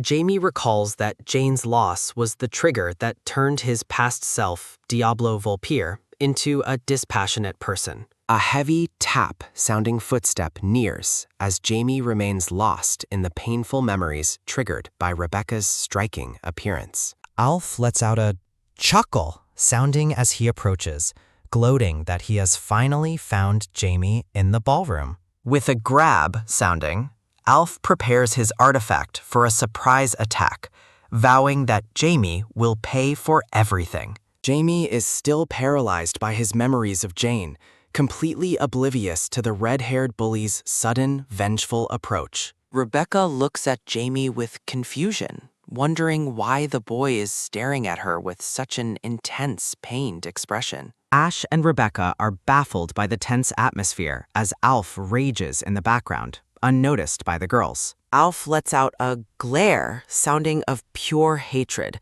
promising to bring Jamie down to his knees this time. A massive blaze sounding of fire erupts from Alf's artifact as he unleashes a powerful and dangerous surprise attack. The sisters scream in terror while Jamie remains eerily calm, his mind still processing the face of his past love. A psh-sounding burst follows as Jamie effortlessly nullifies the fire, leaving Alf in a state of absolute shock. Alf boasts that the Phoenix Wraith is a rank 6 spell his father created, which no geek could nullify. A cold-sounding aura surrounds Jamie as he turns a murderous gaze toward the trembling and terrified red-haired boy. Jamie coldly tells Alf to die as a dark, intense power begins to surge with a bzzzt-sounding energy. A violent crackle sounding accompanies Jamie's counterattack, freezing the air as Alf realizes he has made a fatal mistake.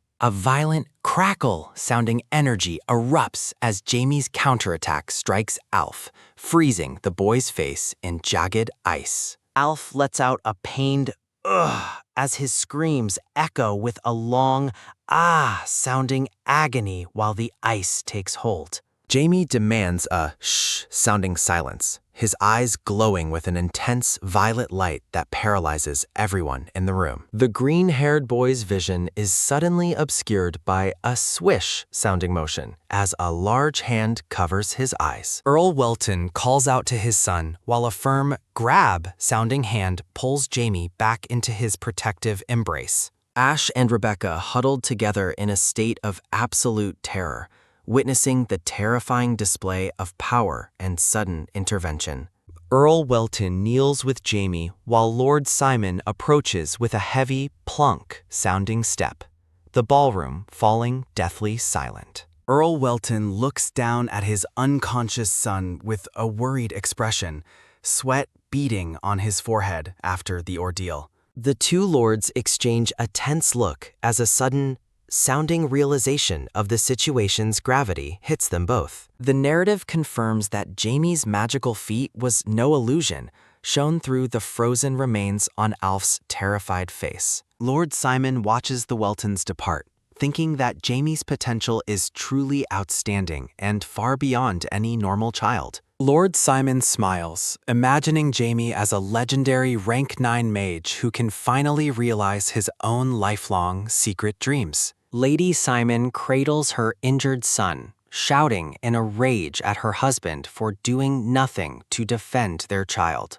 Countess Welton steps forward with a cold-sounding aura, sternly reminding everyone that it was Alf who attacked first. The evidence remains on the floor as panels show Alf's aggressive magic and the shattered artifact he used for the strike. Countess Welton confronts Lady Simon directly, asking if she truly missed the blatant attack her son launched at Jamie. Lady Simon lets out an angry-sounding shout, hysterically trying to justify Alf's actions despite the obvious evidence against him. Countess Welton maintains a cold-sounding composure, sharply questioning what Lady Simon believes her son was trying to accomplish. Earl Welton holds his wife back as she continues her fierce verbal assault, demanding answers from the trembling Lady Simon. Lady Simon's heart gives a panicked throb-sounding beat as terrifying red eyes fill her vision, overwhelming her with fear. A psh-sounding breath escapes Lady Simon as her husband looms over her, his presence far more intimidating than the argument. Lord Simon's gaze is cold and uncompromising, causing even Countess Welton to react with a startled exclamation-sounding shock. The ballroom is filled with a low chatter as the noble families stand divided under the weight of the night's events. Countess Welton turns away with a swing-sounding motion, accepting Lord Simon's apology and ending the public confrontation. Lord Simon commands Earl Welton to accompany his wife, signaling that the evening's festivities are officially over for the Weltons. With a resonant da-dun sounding presence, Lord Simon offers a final apology to the guests and dismisses everyone for rest. The grand hall grows quiet as the guests disperse, leaving the Simon family alone amidst a lingering chatter of whispers. Lady Simon stares at her husband in disbelief, asking how he could fail to stand up for his own flesh and blood.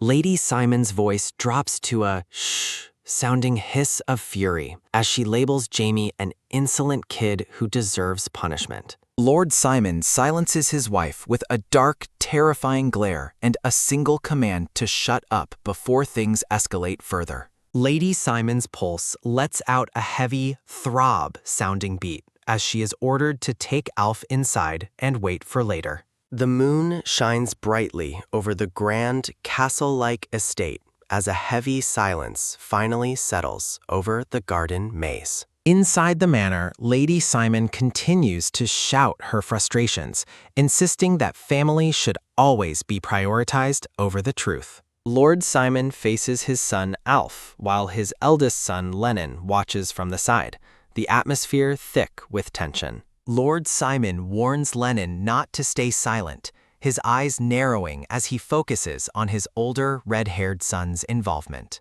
Alf begins to tremble uncontrollably as his father explains the catastrophic political influence his rash actions could have caused. With tears streaming down his face, Alf admits through a tremble that he only wanted to grab his father's attention. Alf continues to tremble as he confesses he didn't think of the consequences, only wanting to teach Jamie a lesson. Lord Simon's voice grows dangerous as he demands to know who gave Alf the artifact containing the high-level Phoenix Wraith spell. A terrifying shh-sounding intensity fills the air as Lord Simon repeats his question, towering over his broken and fearful son.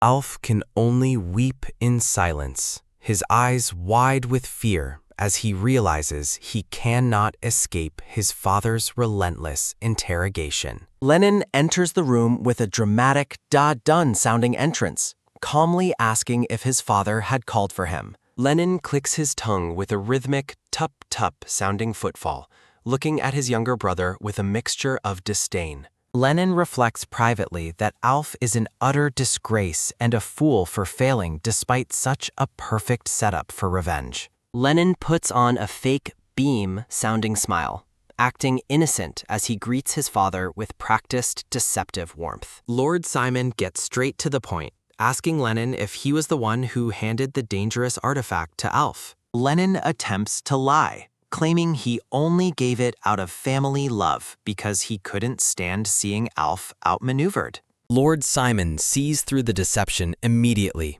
his mental pressure striking Lennon like a physical blow to the chest. Lord Simon maintains a cold-sounding aura, accusing Lennon of merely wanting to use the artifact to control his brother. Lennon lets out a sharp flinch-sounding startle, his facade crumbling as he wonders how his father saw through him so easily.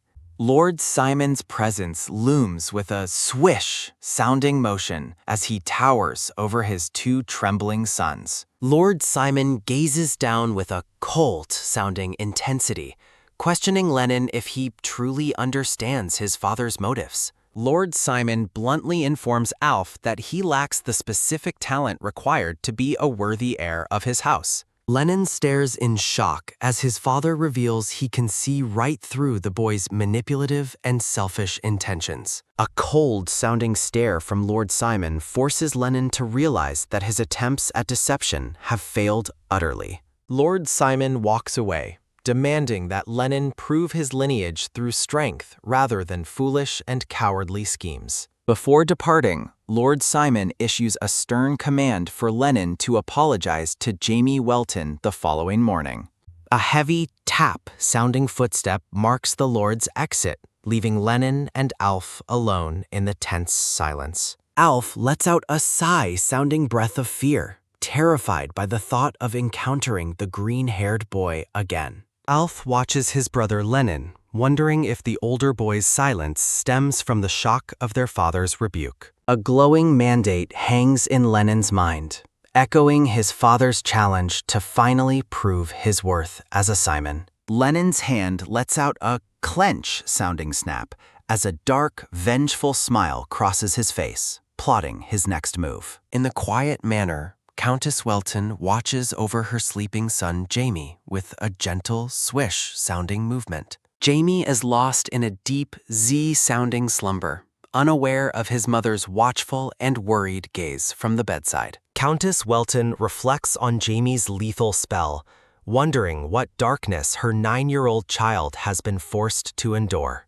Vivid flashbacks of the fire and ice battle fill the panels, highlighting the terrifying power Jamie unleashed against Alf. A clench-sounding grip shows the Countess's resolve.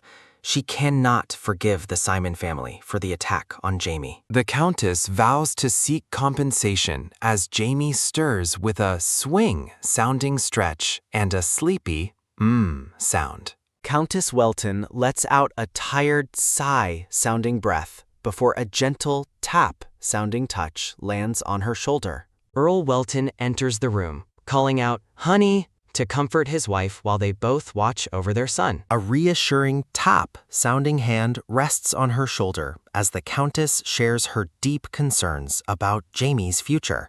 Earl Welton pulls his wife into a warm, hug-sounding embrace, standing together in their son's room. The green-haired Earl looks down at his wife, promising to do whatever is necessary to protect their family. Countess Welton smiles softly, recalling that her husband was the one who kept her calm during the public confrontation. She expresses her desire to avoid a rift among the Eastern nobles, choosing to accept Lord Simon's official apology. Earl Welton lets out a light, ha-ha sounding chuckle, hoping the red-haired bully has learned his lesson. The Countess gives a final, soft okay as she looks back at her peacefully sleeping son before they depart. Jamie wakes with a flap-sounding motion of his covers, admitting to himself that he momentarily lost his composure. A soft, swish-sounding movement follows as Jamie sits up in bed, his mind clear and focused on the future. Jamie's thoughts drift to Jane, seeing her image in a mirror, and realizing that his past love has also reincarnated. Jamie's fist gives a clench-sounding squeeze as he ponders the strange coincidence of their simultaneous return to this world. Jamie realizes that Jane likely has no memories of their past life, making his own situation quite unique. The green-haired boy stares into the distance, wondering why fate has brought them both to the same era. Visions of turning gears fill the air as Jamie questions if this reunion is destiny or a calculated scheme. Jamie smiles as a small, one-eyed bat creature settles on his shoulder, bringing a moment of light-hearted comfort. Jamie looks down thoughtfully, his expression turning serious as he prepares to navigate the complexities of his new life. A tragic memory shows Jane lying in a pool of blood, a haunting reminder of the loss Jamie suffered. Blue gears continue to turn in Jamie's mind as he decides that speaking with Jane must be his priority. A hooded man lets out a tight-sounding grip on a white pigeon, predicting a massive upheaval in magic. With a swish-sounding flick of his wrist, the mysterious man prepares to send his message across the land. A sudden flap-sounding eruption follows as the man releases a flock of pigeons, shouting for them to go. Jamie walks through the lush green forest with a rhythmic tup-tup-sounding footfall, enjoying the morning peace. The bat creature chatters happily as Jamie continues his stroll, his green hair catching the bright sunlight through trees. Jamie continues his path with a tup-tup-sounding walk, jokingly dismissing any lingering worries to his winged companion. Jamie notes how quiet the estate has become as guests depart, hearing a distant peep sound from the foliage. With a flap-sounding flutter, Jamie walks down the dirt path, hoping to find Jane before his family leaves. Jamie stops abruptly as a splash-sounding ripple of water magic appears, catching him completely off guard. Jamie turns with a swish-sounding motion, his eyes scanning the trees as he asks about the mysterious sound. The boy looks around with growing urgency, searching for the origin of the strange noise echoing through the woods. Jamie brings his hands together with a shh-sounding focus, his magic manifesting in a brilliant aura of light. Jamie focuses on the swirling water ripples, his breathing heavy as a sudden tap sounding marks someone's approach. Jamie is shocked to discover a blonde girl in the forest accompanied by a floating blue water spirit. The blonde girl turns in surprise as she realizes she is no longer alone with her water elemental. With a quick swing-sounding turn, the girl demands to know who has interrupted her private moment in the woods. Rebecca approaches with a soft tap-sounding step, asking if Jamie is all right as he awkwardly confirms his presence. The girl bursts into a light-hearted laugh, her joyful expression momentarily easing the tense atmosphere between the two. The blonde girl introduces herself as Rebecca Ballet, revealing her identity as a talented water elementalist. Rebecca tilts her head with a puzzled look, wondering why Jamie is staring at her with such intense curiosity. A sudden whoosh-sounding breeze passes as Rebecca asks Jamie if something is troubling him, sensing his lingering hesitation. The two children stand among the lush greenery, Rebecca waiting patiently for Jamie to share whatever is on his mind. Jamie gazes at Rebecca while memories of a past life flicker through his mind, deepening his quiet contemplation. Rebecca wonders if Jamie was simply startled by their sudden encounter yesterday, her expression soft and genuinely concerned. Rebecca moves closer with a graceful, swish-sounding step, determined to comfort the green-haired boy standing before her.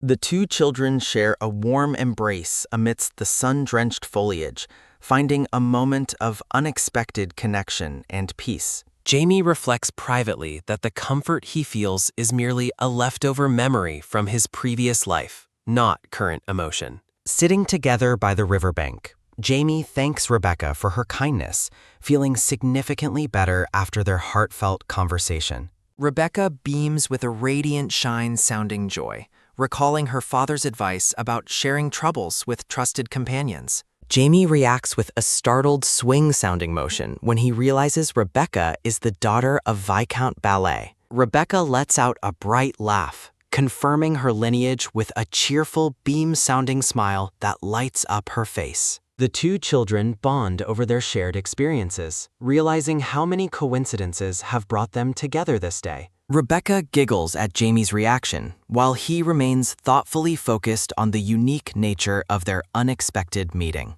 Jamie reflects on the ballet family tradition of contracting with wind elementals, questioning why Rebecca has a water spirit. Rebecca explains that a wind elemental visited her but refused to make a contract despite her affinity for nature. Soon after, the water spirit Undine appeared and insisted on a contract, claiming it was their undeniable fate. Rebecca sheepishly admits she was carried away by the moment and made the contract without consulting her father first. Jamie's eyes widen in realization as he suspects that Rebecca's spirit might actually be a powerful king elemental. An ancient illustration depicts the soul-binding nature of a king elemental contract, where lives are offered to one another. Jamie asks if Rebecca was disciplined for her impulsive decision, but she notes her father was only mildly disappointed. With a soft, swish-sounding gaze, Jamie listens as Rebecca continues to open up about her unique magical journey. Rebecca looks confused as Jamie mentions he has never heard of a spirit elemental that insists on forming contracts.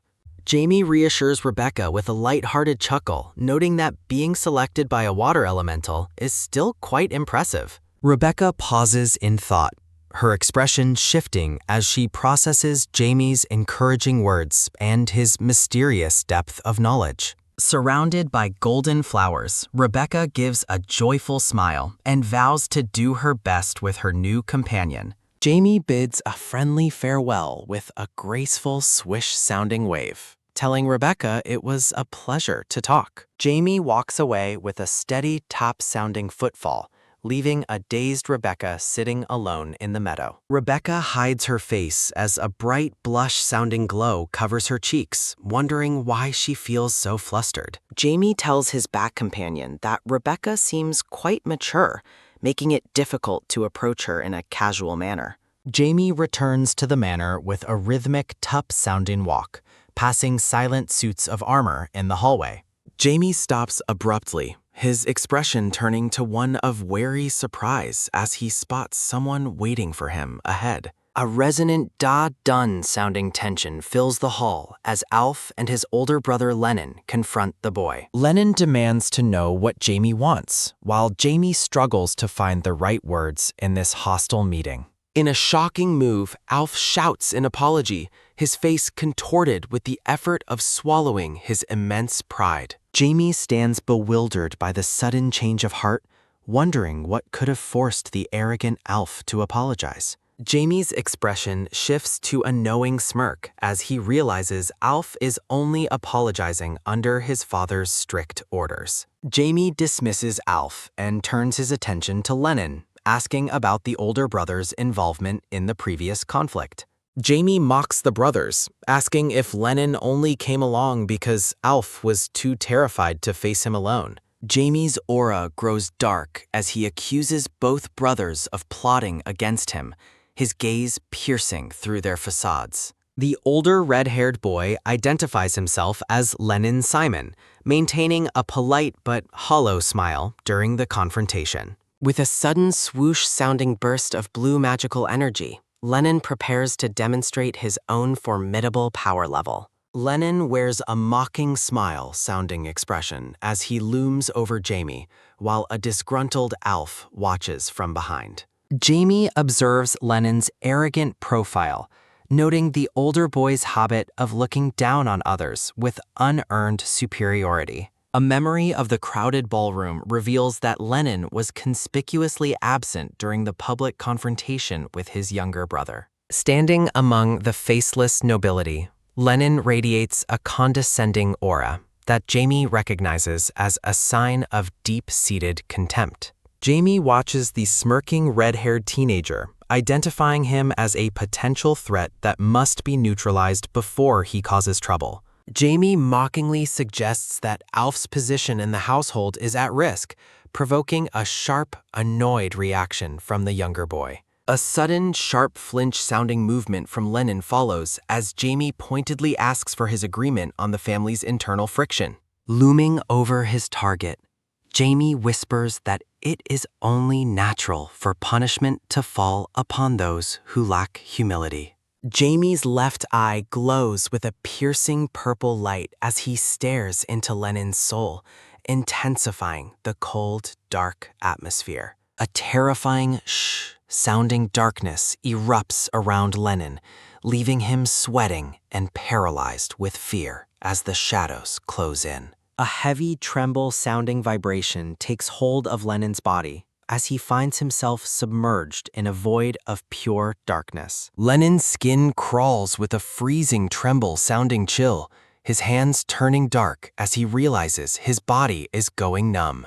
A resonant bzzz-sounding surge of magic forms a massive purple eye behind Jamie, who grants Lennon a single final warning. The darkness recedes, leaving Lennon panting on the floor in a state of absolute terror, his spirit broken by the encounter. Tears stream down Lennon's face as he gasps for air, wondering if the horrifying vision was merely a cruel illusion. A desperate sounding cry escapes Lennon as he collapses in the hallway, while Jamie calmly continues his departure. Lennon remains hunched on the floor, weeping silently as he watches the small, green-haired boy walk away with unshakable confidence. Jamie looks back with a sharp gaze, prompting a violent tremble-sounding reaction from Lennon, who realizes he must humble himself immediately. Shattered and trembling, Lennon bows low and offers a tearful apology,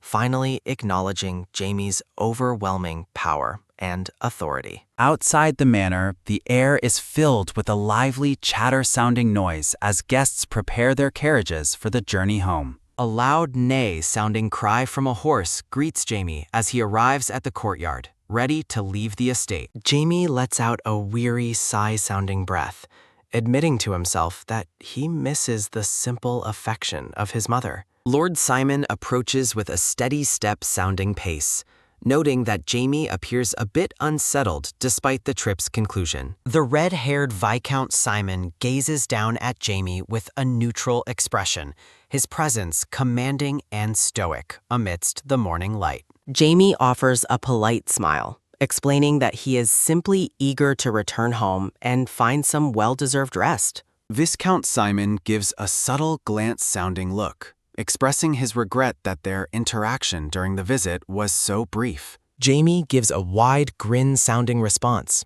echoing the sentiment while secretly enjoying the hidden tension between them. With a playful gesture, Jamie crosses his fingers and laughs, claiming his current exhaustion is the only reason he's leaving so soon. Lord Simon is struck by a sudden, sharp jolt of surprise as Jamie hints that the real reason for his departure is already known. Jamie gives a casual shrug-sounding motion as Simon mentions that the magical society has finally taken notice of the boy's talent. Lord Simon lets out a jovial ha-ha-sounding laugh, realizing that Jamie is fully aware of the immense gifts he possesses. Jamie confirms his awareness with a sharp, confident expression, his green hair glowing as he looks the Viscount in the eye. Jamie mentions teaching Lennon a lesson, prompting a rhythmic step-sounding walk as Simon admits he expected no less from him. Jamie tilts his head, asking if the Viscount is angry about the harsh treatment his son received during their encounter.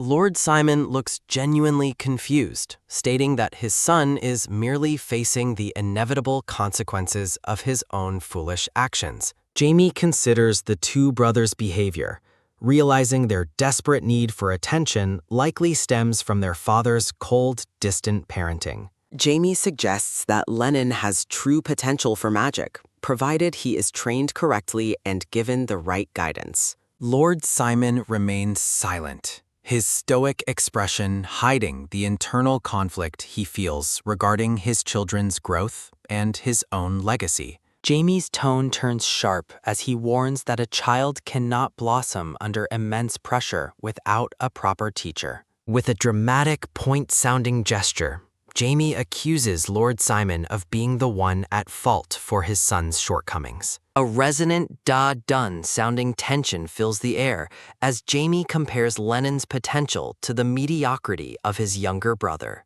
Simon gives a slow nod-sounding acknowledgement, wondering how a child could possess such immense confidence in a talent he himself overlooked. A vision of a powerful mage looms behind Jamie, signaling to Simon that he is conversing with someone of incomparable magical depth. Jamie suggests that Simon might even reach a personal breakthrough with his son's help, leaving the Viscount stunned and speechless. Jamie is startled by a distant call for departure, his expression shifting from a master mage back to a young boy. With a radiant beam sounding joy, Jamie waves goodbye and tells the Viscount to treat his words as mere childish ramblings. Jamie runs toward his family with a Lord Simon watches the boy go, whispering to himself that the meeting was a truly bittersweet experience. Under the cover of night, a hooded figure moves through the forest with a rhythmic swing sounding flight from his bat companion. The one-eyed bat creature lets out a sudden peep-sounding cry, sensing something significant in the cool night air. Jamie's voice rings out in a sharp shout-sounding command, urging his winged companion to hurry up as they move through the trees. Emerging from the thicket with a sudden swoosh-sounding rustle, the purple-haired man and his companion find Jamie waiting. The purple-haired subordinate apologizes for the delay, while Jamie remains seated, listening to the report of their findings. Jamie demands a full briefing on their investigation, prompting an immediate and respectful affirmation from his loyal purple-haired investigator. The subordinate explains that the Order of Zenith has been gaining favor through extensive charity work across the region. Jamie feels a sense of growing unease as he learns how the Order has won hearts with food and shelter. The report suggests that the Order's influence surged specifically after the local criminal gang known as Rebirth was disbanded. A grim memory shows Earl Welton's absolute destruction of the Rebirth gang, creating a vacuum for Zenith's faith. At first, the local population ignored the newcomers, but the Order's persistence in providing aid slowly changed their minds. Standing before a grand statue of their deity, the people of Heis have fully embraced Zenith as their savior. A resonant da-dun sounding tension grips Jamie as he hears the Order is now considered the most merciful religion. Jamie's jaw tightens with a sharp gnash-sounding grind as he refuses to believe Zenith would ever act selflessly. With a sudden turn-sounding shift, Jamie questions whether true peace and war can ever really exist side by side. The purple-haired man considers the possibility of a deeper correlation while the moon hangs high over the silent forest. A vision of a peaceful city represents the public face of the Order's influence on the current social landscape. The idyllic scene shifts to a nightmare of fire and destruction, hinting at the hidden chaos beneath the surface. Jamie notes that the current actions of the Order's followers seem to fundamentally contradict the true nature of Zenith. Jamie orders his subordinates to uncover the scheme hidden behind these good deeds before they depart into the night. Ricky reflects on his new life, comparing it to the misery of begging on the streets before the order arrived. The young boy shares a joyful laugh with his caretaker, feeling truly blessed to have found such a sanctuary. With a rhythmic step-step sounding dash, Ricky runs inside the orphanage and surprises his sister sitting on a chest. Reacting with a soft swish-sounding motion, Ricky's sister turns toward the sound of his voice with a gentle smile. Ricky greets his sister warmly, happy to see her comfortable and safe within the walls of their new home. With a sudden turn-sounding movement, the girl reveals that she is sightless, relying on her other senses to navigate. A dark memory recalls their difficult life on the streets, where cold-hearted adults ignored their desperate cries for help. Tears fall from Ricky's eyes as he remembers the moment a hand finally reached out. A hooded cleric of Zenith appeared before them that day, claiming their meeting was a sign of divine grace. From that moment on, Ricky vowed to spread the joy and Another boy runs up with a sudden dash-sounding rush, eager to share some exciting news with Ricky and Anna. Ricky is visibly surprised by the announcement. High above the city, Jamie glides through the night air with a rhythmic swoosh and flap-sounding flight. While soaring over the rooftops, Jamie's sharp gaze Jamie lands with a light tap-sounding footfall, narrowing his eyes at the strange aura surrounding the unconscious man. Observing the blonde-haired stranger closely, Jamie wonders if the man is a cleric based on his peculiar magical energy. Jamie inspects the ornate dagger on the man's belt, suspecting he might actually be a high-ranking priest or paladin. Jamie wonders why a powerful paladin would be found in such a pathetic state in the middle of the street. Dismissing the situation as a mere annoyance, Jamie begins to walk away with a steady step-sounding pace. A sudden rhythmic tap-tap-sounding touch on his boot stops Jamie in his tracks as the man stirs. The blonde-haired man lunges forward with a desperate grab-sounding motion, clutching Jamie's leg with surprising strength. Startled by the sudden contact, Jamie lets out a shout as his bat companion gives a sharp peep-sounding cry. The stranger maintains a tight-sounding grip on Jamie's leg, his face contorted. Jamie demands to know the stranger's identity, but the man seems too exhausted to give a proper response. The man lets out a loud, pained cry before collapsing with a heavy thud-sounding impact on the pavement.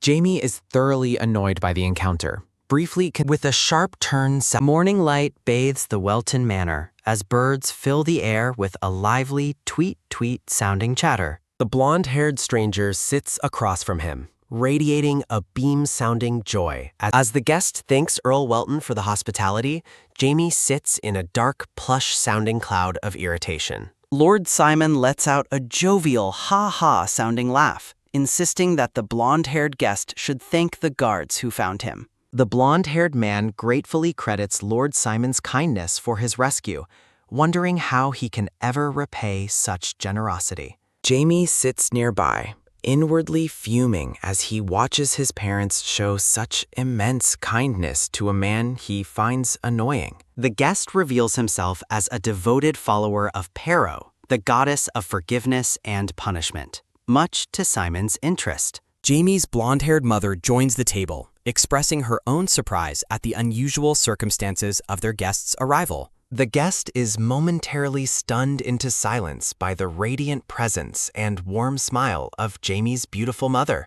After asking if she is from Opton, the man is shocked to learn she belongs to the prestigious Bell household. The revelation of her family name leaves the blonde-haired stranger wide-eyed and completely speechless with sudden realization. With a sudden swish-sounding movement, the guest abruptly stands and prepares to show deep respect to the noblewoman. Dropping to the floor with a resonant whish-sounding motion, the man kneels deeply in a display of profound reverence. Jamie watches the spectacle with confusion, wondering why this man would suddenly kneel before his mother out of nowhere. Noticing the boy's bewildered expression, Lord Simon asks Jamie what is troubling him during this strange display of respect. Jamie puts on a sparkly, wide-eyed act of childish curiosity, secretly lamenting the burden of pretending to be an oblivious 9-year-old. A resonant dot-done sounding beat follows as Simon laughs off the question, promising to explain the long story later. While his sister finds his behavior cute,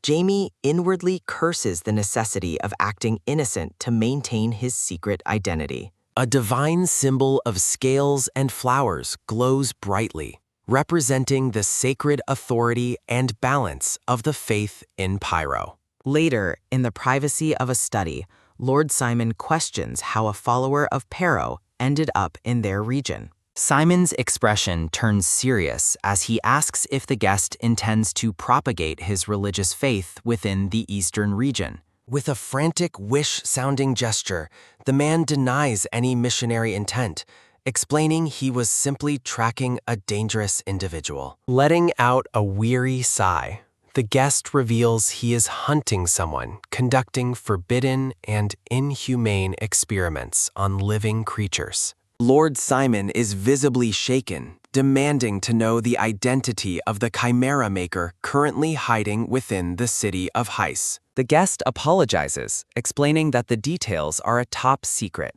only shared with those who officially pledge their assistance. The blonde-haired man looks on with desperate intensity, hoping the Viscount will choose to support his dangerous and secret mission. Lord Simon remains pensive, weighing the gravity of the threat against the political implications of getting involved in religious affairs. A grim vision defines a chimera as an artificial abomination created by fusing the strengths of many different disparate creatures. The dark nature of these creations is revealed, noting that those who craft such monsters are universally treated with extreme contempt.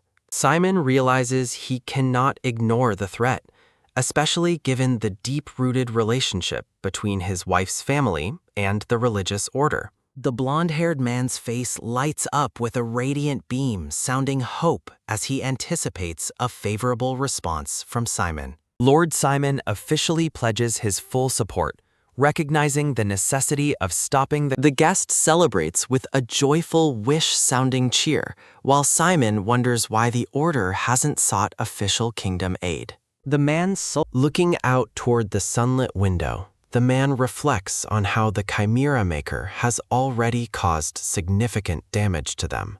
His expression hardens with grief as he reveals that more than 10 priests have already fallen victim to the Maker's cruelty. Lord Simon listens with a grim, silent intensity, realizing the enemy they face is far more dangerous than he first imagined. A dark realization settles over the scene as it's revealed the Maker is crafting chimeras capable of wielding divine power. Jamie moves through a beautiful rose-covered garden with a rhythmic step-step sounding pace, heading toward a family gathering. Jamie reflects on his unusual situation, surprised to find himself actually looking forward to a simple afternoon tea with his family. His mother greets him warmly as he arrives, while his sister waves enthusiastically from her seat at the ornate table. Jamie drinks his tea with a rapid glug-glug sounding gulp, prompting his mother to comment on his apparent thirst. With a series of soft pant-sounding breaths, Jamie settles in as his mother asks why he was in such a hurry. Jamie immediately asks why the guest knelt before her, his curiosity piqued by the stranger's extreme reaction to her name. With a radiant beam-sounding smile, his mother realizes he wants to know about her family's history with the religious order. She explains that her own grandfather was a legendary benefactor who once provided immense support to the Order of Pero. Jamie is struck by a sudden jolt of surprise, realizing the immense religious influence and prestige his mother's household truly possesses. The weight of the revelation hangs in the air as Jamie considers the Bell household's status as a primary benefactor. His mother reveals that her grandfather played a crucial role in recovering a sacred holy item that had been stolen. A vision of the Portsmouth Garden incident shows how Demon King followers failed to summon their master using a holy relic. Her grandfather died stopping the ritual, leading the order to vow eternal service to any member of the Bell household. With a sharp swish-sounding turn of his head, Jaime considers the political power of being treated as a high-ranking bishop. Jaime's eyes glow with a calculating purple light, recognizing that the compensation for his great-grandfather's sacrifice is truly inconceivable and valuable. Jaime lets out a dark chuckle, sounding as he contemplates his next move in the shadows. Startled by his mother's sudden call, Jaime lets out a sharp, surprised eek-sounding cry.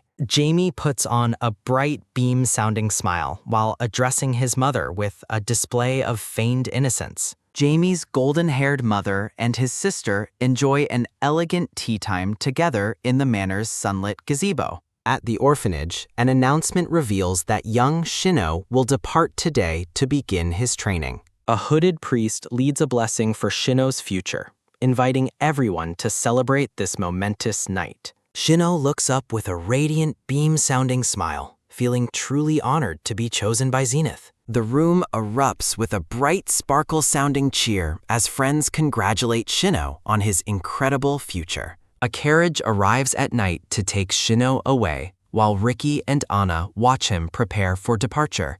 Shino bids a fond farewell to Ricky, promising that they will see each other again very soon.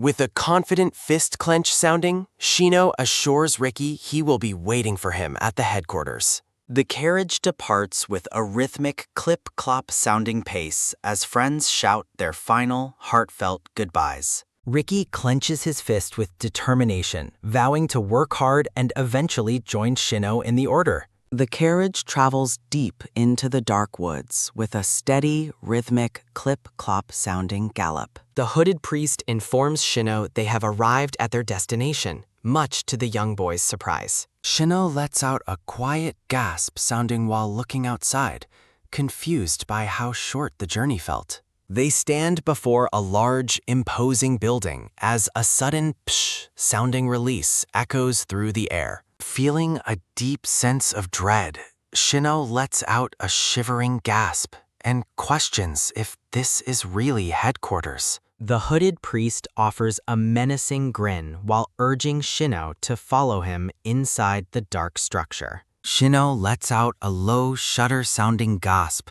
feeling lost and uneasy as he follows the priest's lead. They enter a dark stone building as the heavy door closes with a long, ominous creak sounding. Echoing step-step sounding footfalls fill the silence as they descend a set of dark, cold stairs. Shino stops to take a hesitant glance-sounding look around the strange and unsettling environment. A grotesque, mutated hand lunges with a sudden wish-sounding motion, terrifying the young boy.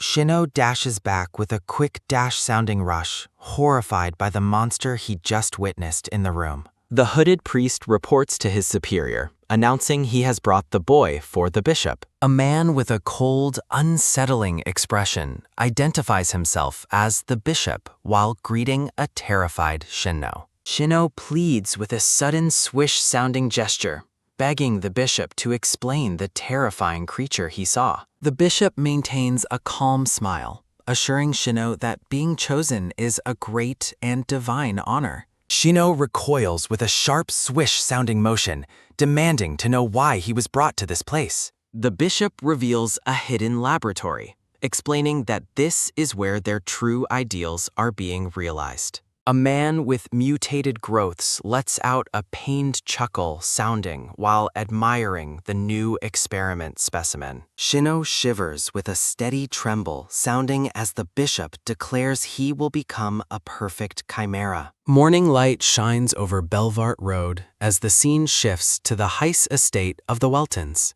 Jaime leads the blonde paladin through the largest street in Heiss while hiding his growing irritation. Jaime lets out a heavy sigh, sounding annoyed that he must play tour guide for the stranger. Jamie enjoys a quiet tea time, reflecting on the strange events that led to this frustrating morning. Jamie spits out his tea in shock as the paladin suddenly praises his incredible stamina and memory. Jamie seethes internally while the paladin admires the boy's stamina during their morning conversation. The blonde paladin beams with joy, expressing how much he enjoyed their time together. Jamie pulls his hand away, telling the paladin he has a very serious question to ask him. The market square is filled with a loud ha-ha sounding laughter as the paladin agrees to listen.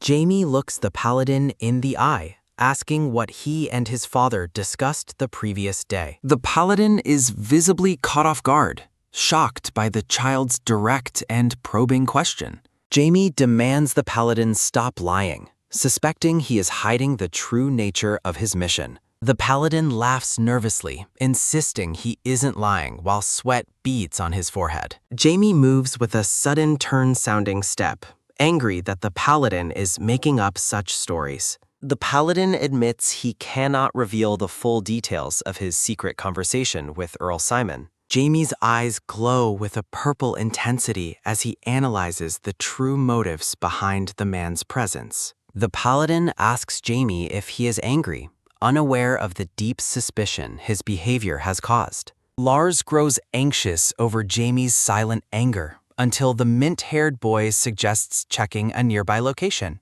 The blonde paladin pauses with a confused expression, asking Jamie exactly where they are headed next. Jamie flashes a confident grin, revealing his plan to visit the local chapter of the Zenith Order. Rhythmic step-sounding footfalls fill the air as Lars questions Jamie's mood while they continue walking. Outside a stone building, brown-haired Ricky hums a cheerful tune while diligently sweeping the sunlit street. Jamie marches past with a heavy sigh sounding, trailed by a waving Lars as they approach the boy. Ricky points with a startled exclamation, instantly recognizing Jamie, despite the boy's attempt to hide his identity. Lars looks between them curiously, asking if the young sweeper is actually one of Jamie's local friends. A fleeting memory of a crowded street shows the moment Jamie first bumped into the frantic brown-haired boy. Jamie lets out a weary sigh, feigning ignorance, while Ricky protests being ignored by his supposed friend. The quiet street is interrupted by a rhythmic clip-clop sounding gallop as an out-of-control carriage approaches. With a sudden rush-sounding dash, Ricky excitedly chases after Jamie, completely oblivious to the oncoming danger. A loud creak-sounding snap echoes through the air as the carriage's wheel fails, sending it careening toward Ricky. The panicked carriage driver screams for everyone to clear the path as the vehicle swerves uncontrollably. High-pitched neigh-sounding cries erupt from the horses as they rear up directly over the terrified boy. Reacting with lightning speed, Lars lunges forward to shield the child from the impending violent impact. Ricky begins to tremble with a shivering gasp, paralyzed by fear as the massive horses tower above him. A piercing hee-haw sounding neigh rings out while the panicked animals struggle against their own momentum. Moving with a sudden wish-sounding blur, Lars reaches out desperately to pull the boy to safety. Tears well in Ricky's eyes as he trembles, whimpering in terror while facing his near-death experience. Jamie's eyes glow with purple intensity as a sudden bzzz-sounding surge of magical power fills the air. Invoking a powerful area bind, Jamie summons glowing pink chains that erupt with a sudden clink sounding. Lars sweeps Ricky away with a whoosh-sounding gust while the magical chains restrain the charging horses. A sudden clank-sounding snap marks the end of the spell as the carriage finally comes to a halt. Sobs and a wet sniffle sounding fill the silence as Ricky clings to Lars, barely believing he is alive. Ricky lunges forward with a sudden clasp-sounding hug, accidentally choking Jamie with his overwhelmed gratitude. Jamie struggles against the boy's strength, annoyed by the excessive energy of the child he just saved. Lars steals a quiet glance sounding toward Jamie, stunned by the incredible level of magic the child just displayed. Watching the boys wrestle, Lars realizes Jamie's magical prowess marks him as a truly once-in-a-century prodigy.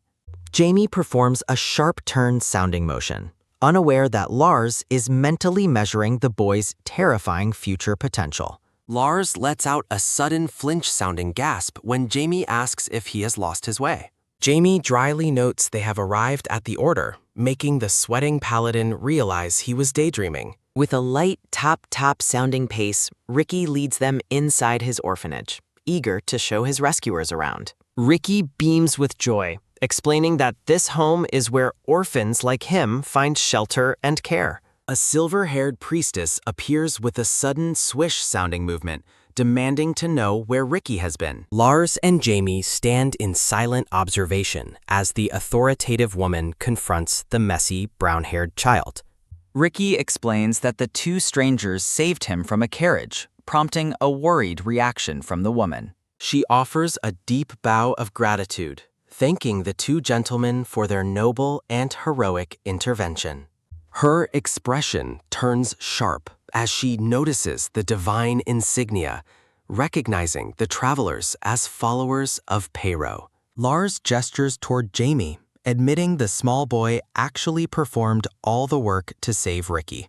The woman is visibly stunned to learn that the young guest is the son of the local lord. Jamie introduces himself formally, lifting his head with a calm and dignified posture. She offers a practiced smile, claiming she should have recognized his emerald hair as a mark of the Weltons. Jamie watches her with a cold, suspicious gaze, noting that her delay in recognizing him is highly unusual. The priestess questions Lars's motives while the paladin explains they were simply sightseeing at the local chapter. She invites Lars inside for a private talk, suggesting Ricky show Jamie around the orphanage's courtyard. Jamie's eyes turn cold as he suspects the woman is intentionally trying to separate him from his companion. With a mischievous wink-sounding gesture, Jamie warns Lars not to miss the grand supper his parents prepared. Lars is struck by a sudden jolt of surprise, realizing Jamie is reminding him of their social obligations. The blonde paladin waves goodbye with a cheerful smile as he follows the mysterious silver-haired priestess inside. Ricky points out the orphanage's cafeteria while sweating nervously, struggling to address the mint-haired boy with proper noble titles. Jamie looks on with a flat expression, telling the frantic boy to forget formalities and just speak to him casually. Startled by the request, Ricky reacts with a sudden turn-sounding spin, while Jamie insists he should simply be himself. Overjoyed by Jamie's kindness, Ricky clasps his hands with a bright smile, while the mint-haired boy reacts with a flustered shout. With an excited dash-sounding rush, Ricky leads the way to show off every corner, leaving a confused Jamie in his wake. Presenting his quarters with a triumphant ta-da sounding flourish, Ricky shows Jamie the room he shares with his beloved sister. Ricky triggers a loud slam sounding door opening to introduce his new friend to Anna, while Jamie internally questions their friendship. A young girl with light brown braids enters the room with a soft top sounding step, offering a gentle and welcoming smile. Jamie is suddenly struck by a realization as his eyes glow with a deep purple intensity while observing the girl. Ricky warmly introduces Jamie to Anna, who is sightless, as she offers a polite greeting to her brother's new guest. Jamie reacts with a sudden flinch-sounding recoil, leaving Ricky confused and wondering what has caused the boys such visible distress. Jamie observes Anna closely, noting that her entire body is teeming with powerful vicarial energy, especially concentrated around her eyes. A vision reveals Anna's potential as a powerful saintly figure with white wings, capable of harnessing immense divine power from birth. The narrative shift suggests that once her saintly powers finally awaken, she will become a figure of immense and undeniable importance. Jamie's expression turns cold as he reflects on the possibility that this girl could become a very annoying future adversary. Casting a calculating glance-sounding look, Jamie wonders if it would be unwise to take action against the girl so soon. Ricky grows flustered by Jamie's silence, asking if he is being serious while the mint-haired boy remains deep in thought.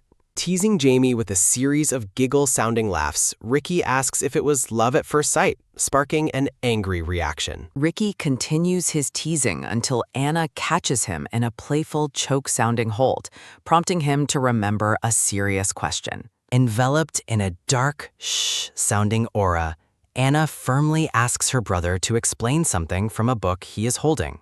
Jamie watches the siblings interact on their bed, still pondering which divine being gifted Anna with her overwhelming vicarial powers. The siblings discuss a story about a hidden tower, unaware of Jamie's intense focus on the mysterious nature of their abilities. Deciding he has seen enough, Jamie turns to depart with a slow, creak-sounding pull on the heavy wooden door. Ricky helpfully points out the bathroom's location, but Jamie informs him that he simply needs to head back now. Moving with a sudden swish-sounding motion, Ricky jumps up to escort his guest out, while bidding his sister a temporary farewell. Walking with a rhythmic step-sounding pace, Ricky encourages Jamie to visit them again soon, while Jamie reflects on his chatter. As they walk through the corridor, Jamie asks Ricky what he truly wishes to become when he finally grows up. Ricky lets out a cheerful hee-hee sounding laugh,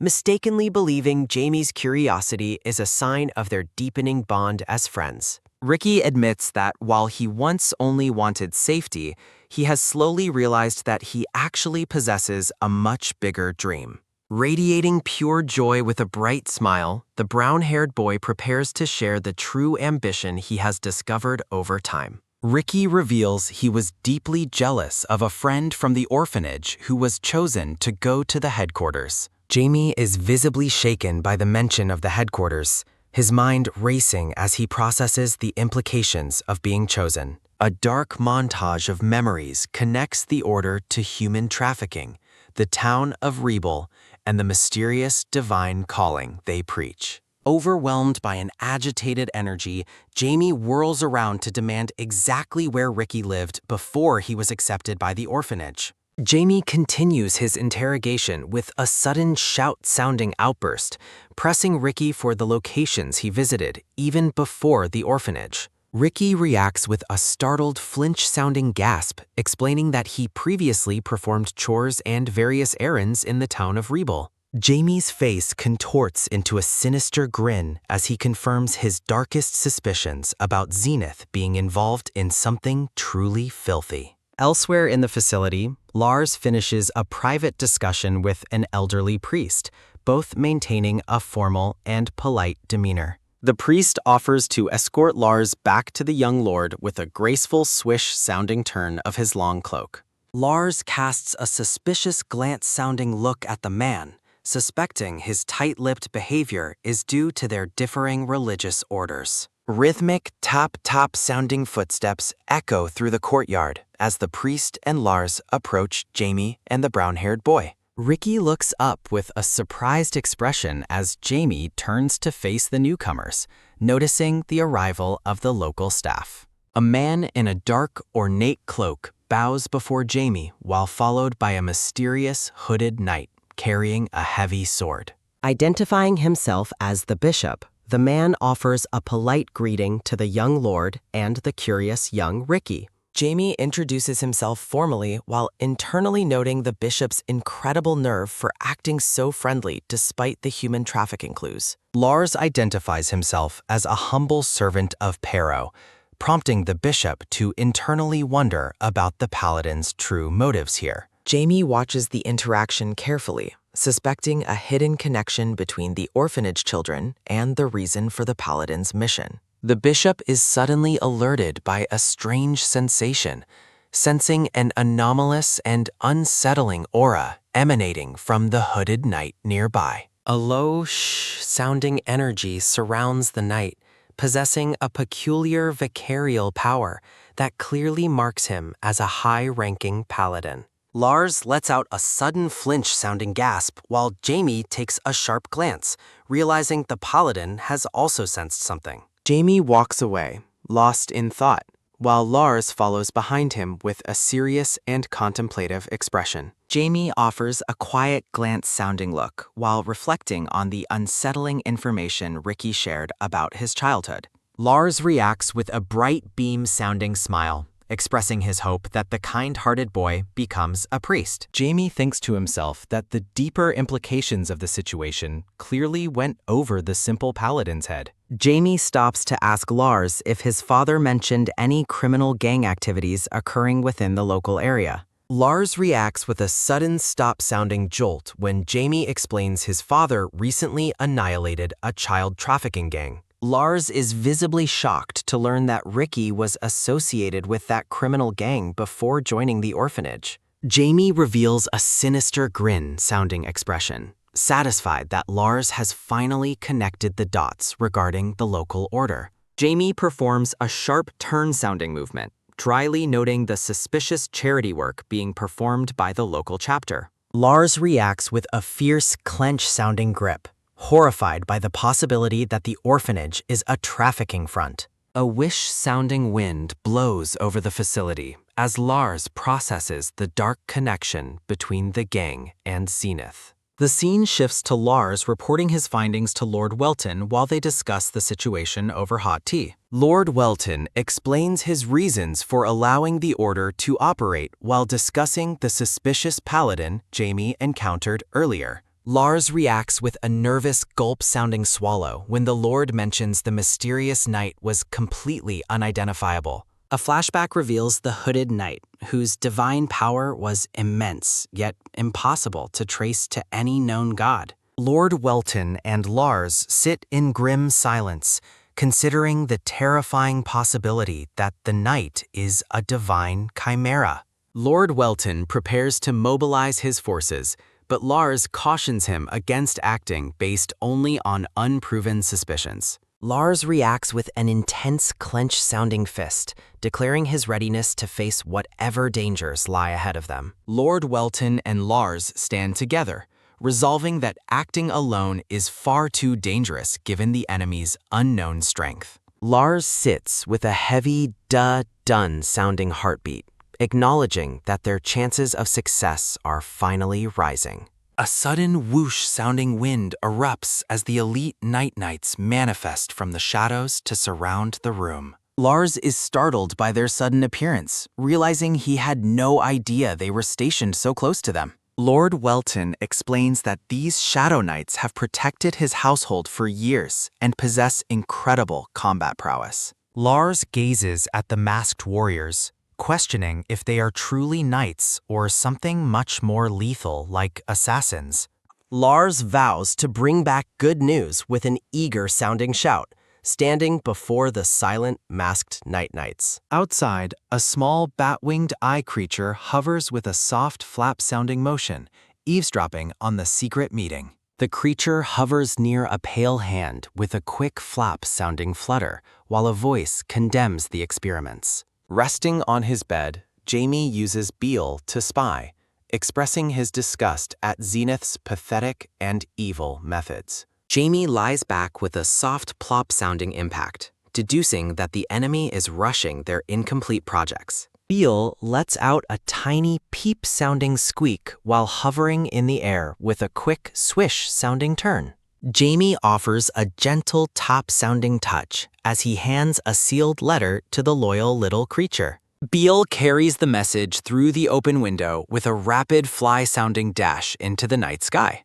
Jamie sits up as blue energy begins to bzz-sounding crackle, preparing to cast high-rank spells for battle. Jamie's eyes glow with intensity as the bzzz-sounding sparks intensify around his small but powerful body. A system notification defines Spell Sequencer, a technique allowing a mage to store spells in advance for efficient combat. The scene shifts to two spies on a rooftop, one complaining about the long wait for any action. The purple-haired man peers through a window with a steady stare-sounding look, waiting for a suspicious move. The blonde-haired spy grows impatient, noting a lack of movement while his companion maintains a top-sounding rhythm. The purple-haired man performs a quick turn sounding motion, reminding his partner to strictly follow their master's instructions. The blonde spy slumps on his stool, sighing that he is about to die of absolute boredom.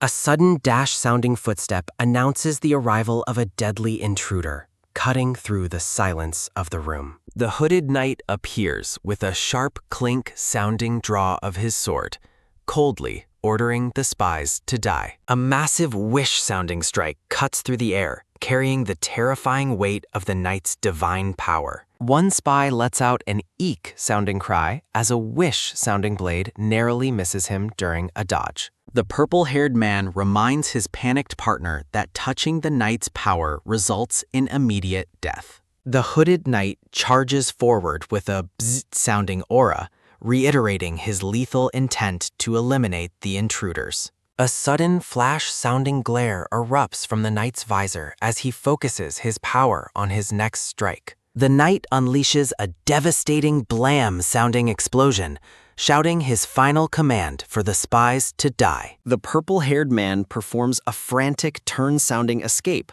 ordering his companion to report back to their master. The two spies flee with a desperate rush-sounding dash, terrified by the overwhelming power of the hooded paladin. The hooded knight's visor erupts with a lethal flash-sounding light as he prepares a devastating final strike. Leaping forward with a massive wish-sounding strike, the knight shouts his cold command for the spies to die. A wish-sounding blade narrowly misses the blonde spy, who stares back with a bewildered and terrified expression. Moving with a sudden rush-sounding speed, a warning is shouted for the group to avoid standing still. Philip performs a push-sounding maneuver to save his partner while shouting for him to get clear of the attack.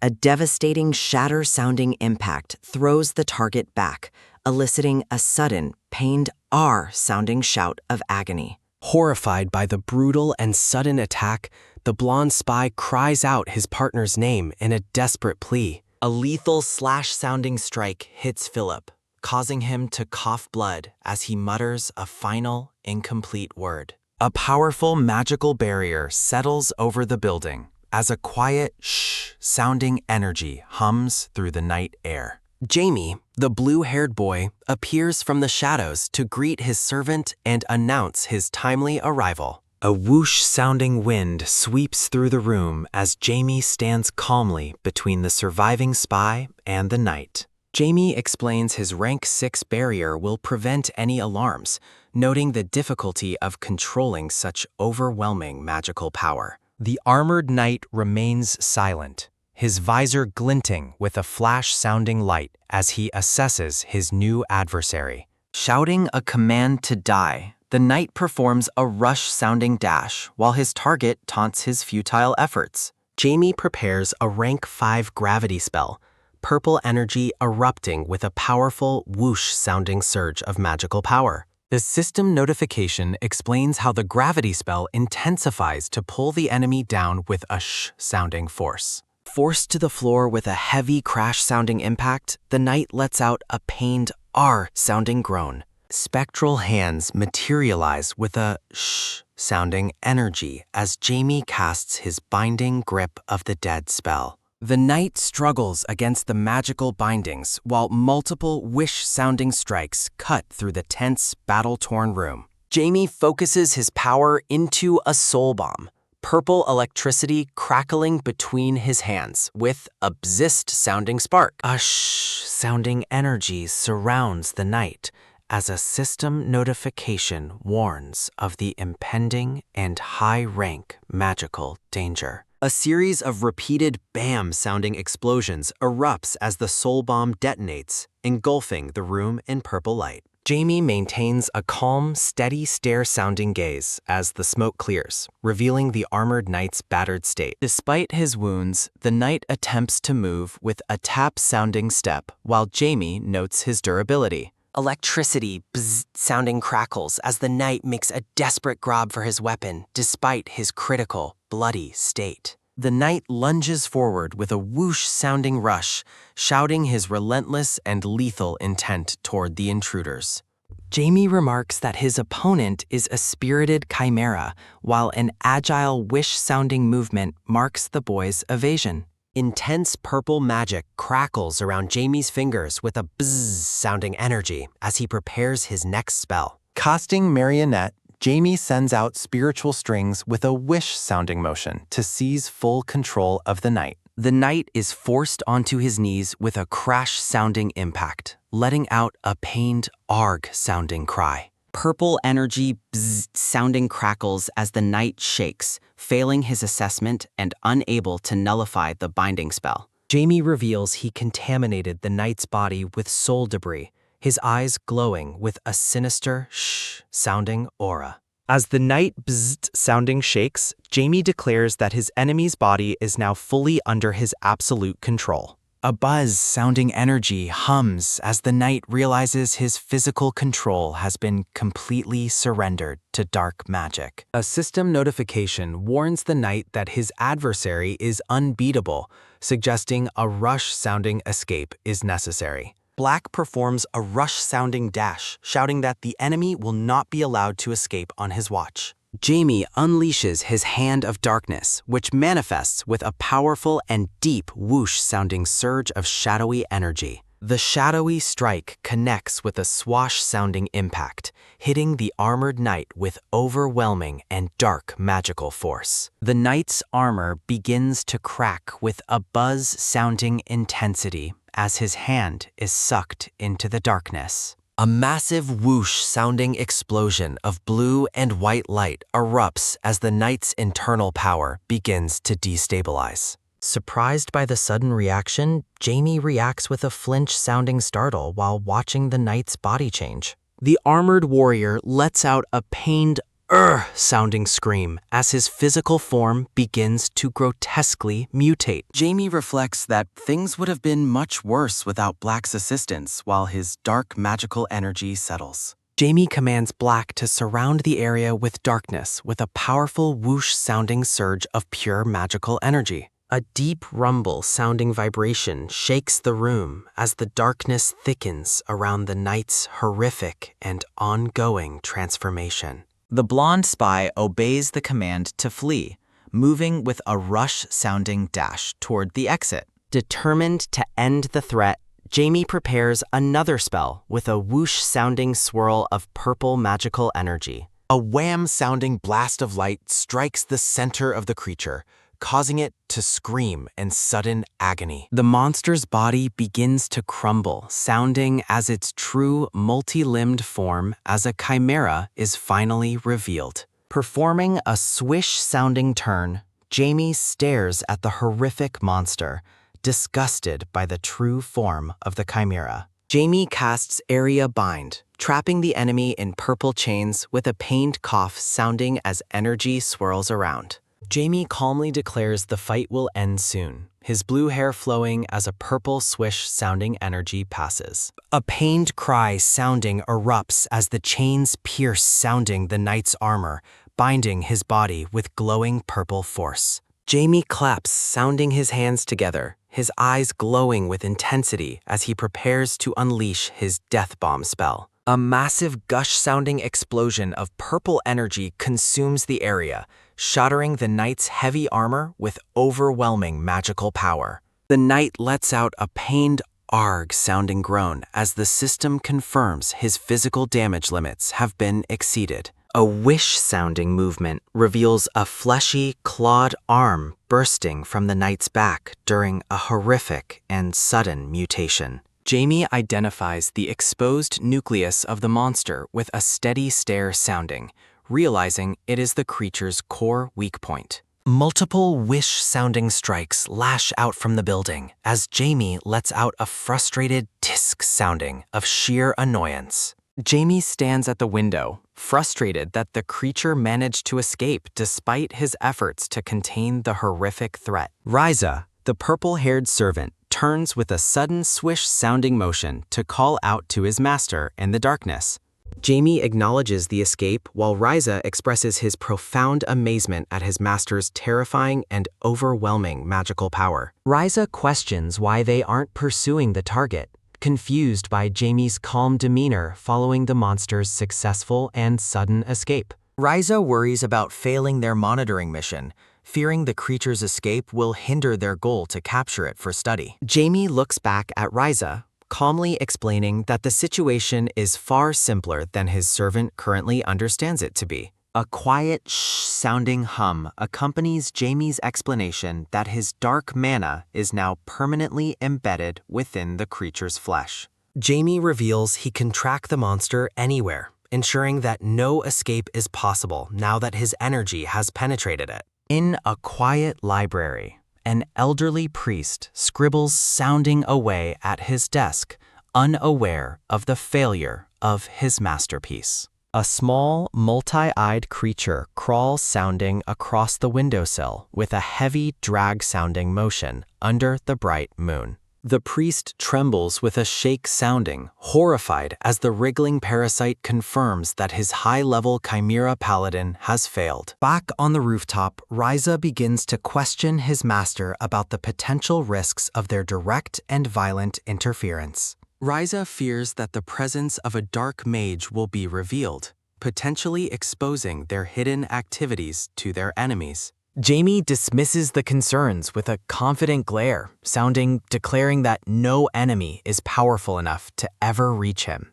Jamie smiles as a soft, hush-sounding energy surrounds him, claiming his ancient power is superior to modern dark magic. Blue electricity bzit-sounding crackles as Jamie reveals his Godslayer magic, a force capable of overwhelming even divine beings. The priest clenches, sounding his fists in a silent rage, desperately wondering who could have destroyed his powerful, multi-creature chimera. A quiet shh-sounding hum fills the room as Jamie prepares to leave, while his servants acknowledge his absolute authority. Azard, the blonde man, slams sounding into the room with a pained shout sounding as he checks on Ryza's condition. Azard beams, sounding with relief, overjoyed that Jamie arrived in time to save them from certain death on the roof. Azard gives a thumbs up while Jamie glares, sounding demanding to know where his servant has been this whole time. Azard lets out a nervous laugh sounding,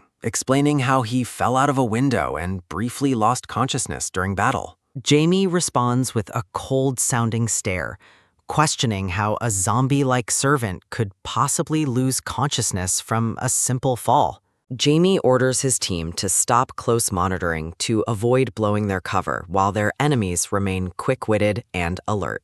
Ryza gives a simple nod, sounding in agreement, acknowledging his master's command despite the blood dripping from his pained wounds. A sudden psh-sounding flash of blue light erupts as Jamie places a hand on Ryza to begin his healing. A shh-sounding hum follows Jamie's first aid magic, though he warns Ryza that full recovery will take much longer. Jamie commands Azard to take care of Ryza while he recovers from his pained injuries and they prepare to move. Jamie takes his leave, ordering his servant to get up as he prepares to return home for the night sky. With a quick tap-sounding step, Jamie leaps from the building, his dark cloak billowing in the cool night wind. A sudden slam-sounding impact echoes as the priest remains in shock over the total defeat of his powerful creation. The priest shakes, sounding with fury, unable to comprehend who could destroy a high-level chimera paladin with such ease.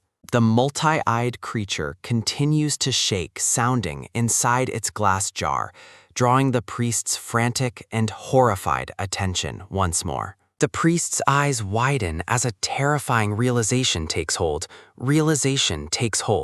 wondering if a certain powerful figure is responsible for the attack. A mental image of Earl Welton appears, radiating immense power while the priest questions his potential involvement in the defeat. The priest dismisses the idea, noting that his core experiment would never have escaped if it was truly Earl Welton. The priest deduces that a barrier spell was used because he momentarily lost his mental link to the paladin during combat. The priest considers if the young lord is involved, but dismisses it because Jamie is only a rank 4 mage. A sudden swish-sounding blade appears at the priest's throat, cutting his line of thought short with cold, lethal intent. A mysterious hooded figure with a dark grin sounding orders the priest not to make any excuses for his. The priest trembles, sounding with fear, while the grinning figure demands an explanation for the failed experiment on the table.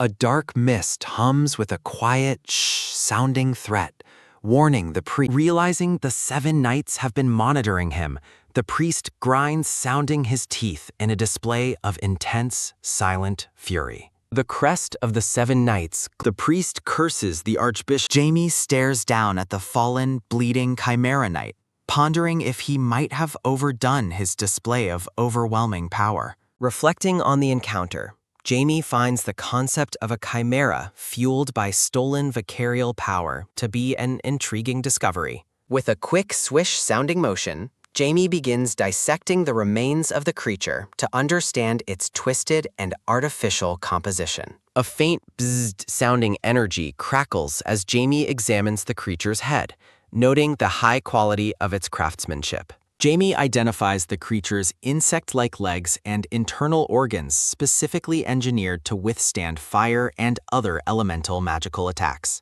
Jamie discovers the horrific truth that a human body was used as the foundation for the chimera's grotesque multi-creature form. Jamie holds up the glowing nucleus with a thoughtful sounding, identifying the sphere as the source of the vicarial power. Looking at the blood on his hands, Jamie wonders if the Order of Zenith is secretly preparing for an all-out war. Filled with a cold-sounding disgust, Jamie reflects that the scoundrels in power still treat human lives as nothing but tools. A quiet shh-sounding hum accompanies the purple energy swirling around Jamie as his anger toward the corrupt order begins to grow. Jamie stands in a massive magic circle with a deep shh-sounding vibration, declaring he will end their reign of terror.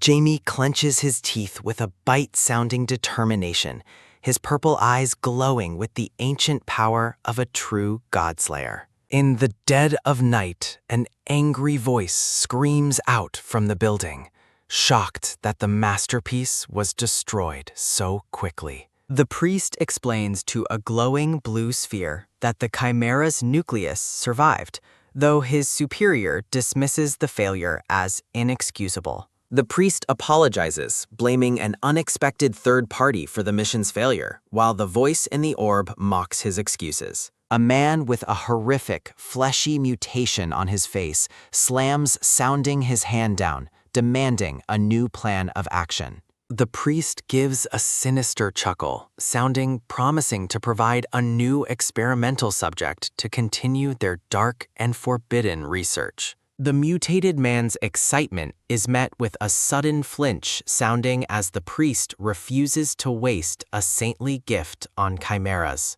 With a dark and confident smile, the priest reveals he has already selected the perfect individual for their next horrific experiment. A swish-sounding movement reveals a document identifying a faithful servant of Zenith as the next victim for their dark transmutation. A photo of a young boy catches fire with a sudden blaze sounding heat, identifying him as the saint's only relative. Unaware of the danger, a brown-haired boy named Ricky performs a sweep-sounding motion while tidying the sunny courtyard outside. Ricky offers a warm and innocent smile, completely oblivious to the dark fate the Order of Zenith has planned for him. Ricky's sister calls out to him, and he greets her warmly while taking a break from his chores in the sun. Ricky is surprised by the news of a mandatory chapter-wide announcement at the chapel, wondering what could be so important.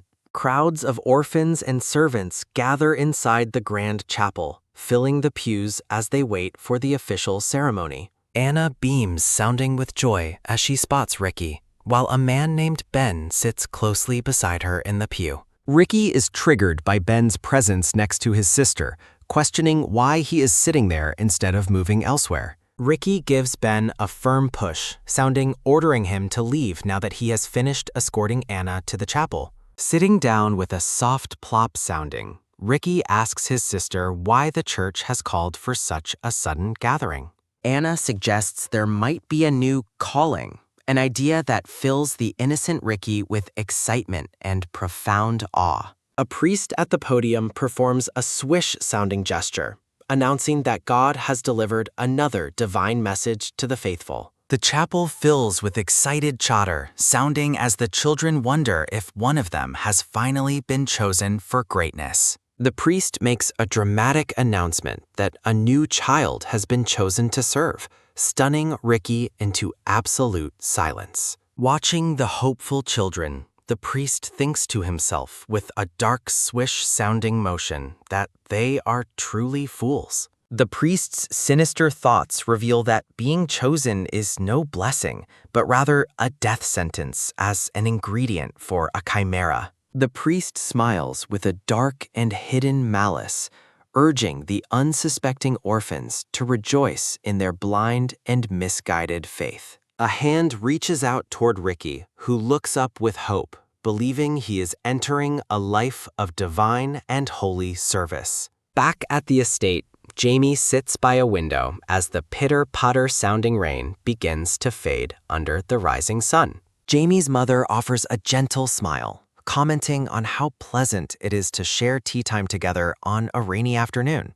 Jamie lets out a soft sigh, feigning a love for the rain, while cherishing the quiet moment spent with his mother. A butler enters the room, bowing deeply as he offers his apologies for interrupting the family's quiet tea and conversation. The butler announces that a visitor has arrived to see Jamie, leaving both the young lord and his mother feeling surprised. Ricky stands in the doorway, looking around the lavish room with a nervous swing-sounding movement of his head and body. Jamie studies Ricky with a curious sounding, confused as to why a common peasant child would ever seek him out. Jamie's mother sits beside her son as a quick swing-sounding door opens for their unexpected visitor. Ricky stands frozen, sounding with nerves, overwhelmed by the luxury of the young lord's private drawing room. The blonde woman warmly welcomes her son's friend,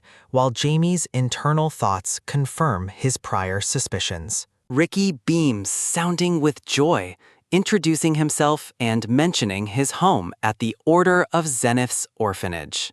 Jamie's mother offers a bright beam-sounding smile, curious how a commoner and a noble became friends. A sudden hush-sounding falls as Jamie covers Ricky's mouth, desperately preventing him from revealing their secret.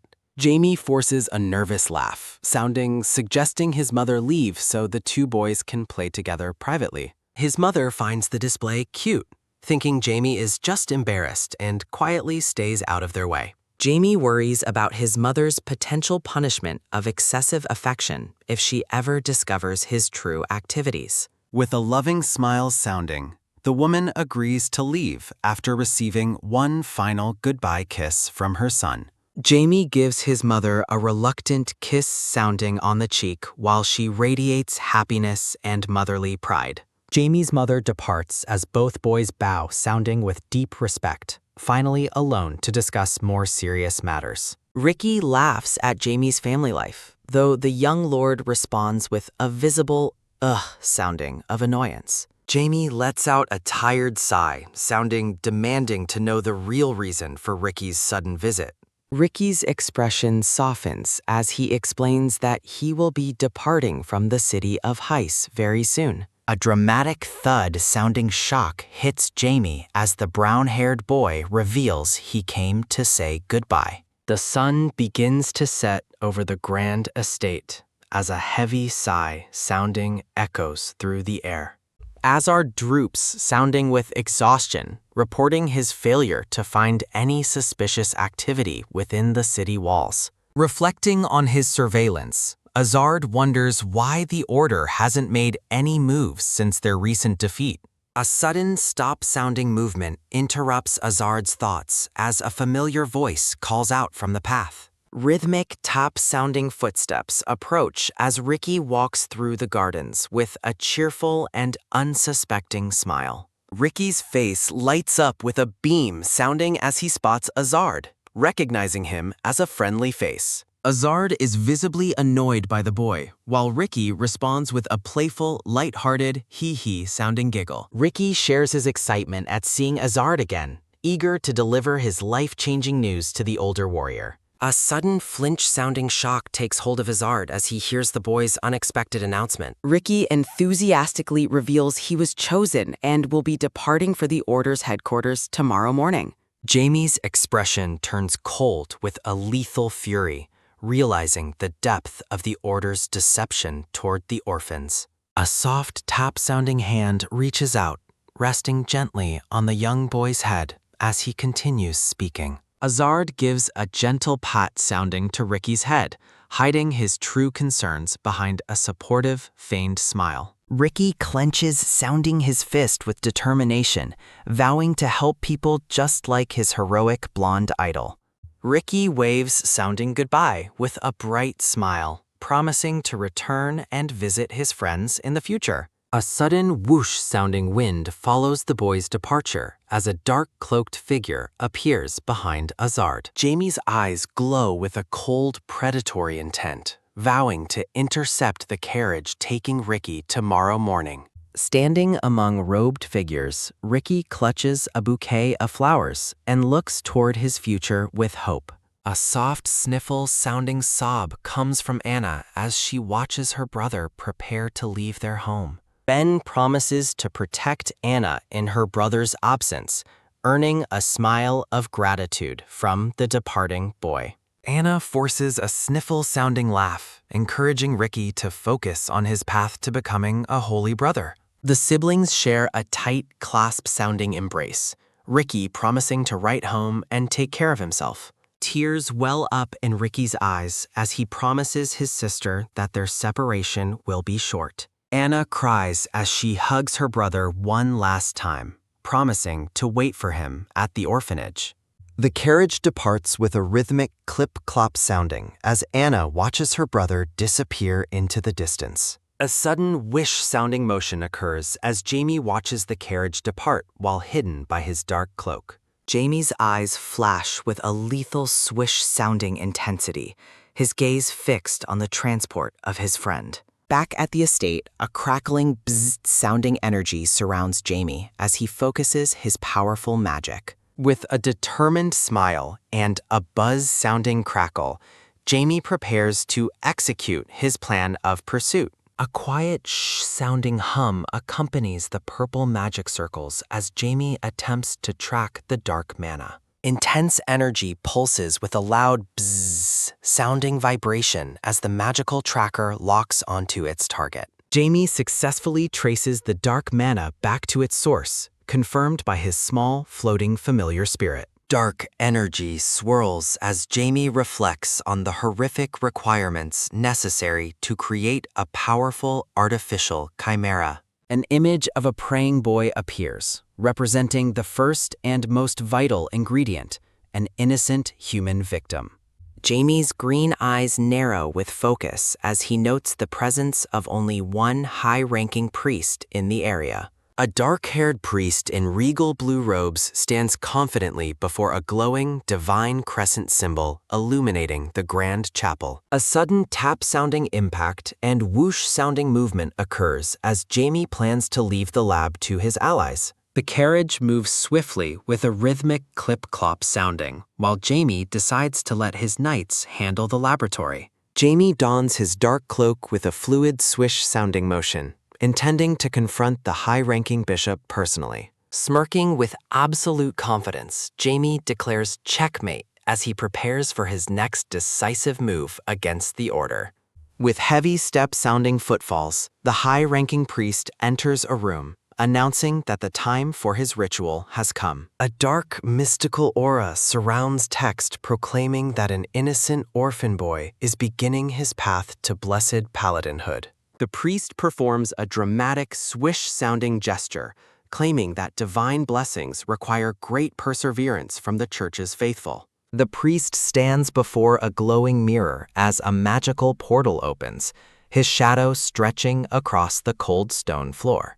A sinister, dark energy pulses with an ominous message, promising the unsuspecting victim a future of despair and suffering. A pale hand reaches out from the glowing portal with a quiet shh-sounding hum, creeping toward the unsuspecting boy. The hand clinches the boy's shoulder, ready to pull him into the dark and unknown ritual being performed by the priest. A sinister dark orb radiates a cold message, redirecting the promise of despair back toward the treacherous priest himself. Startled by a sudden shh-sounding blast of energy, the priest flinches and wonders who has dared to interfere. A massive wham-sounding strike of purple energy hits the priest, forcing a cry of pain from his lips. The priest is sent flying through the air with a loud thud-sounding impact, his body hitting the floor hard. Recovering with a sharp whish-sounding breath,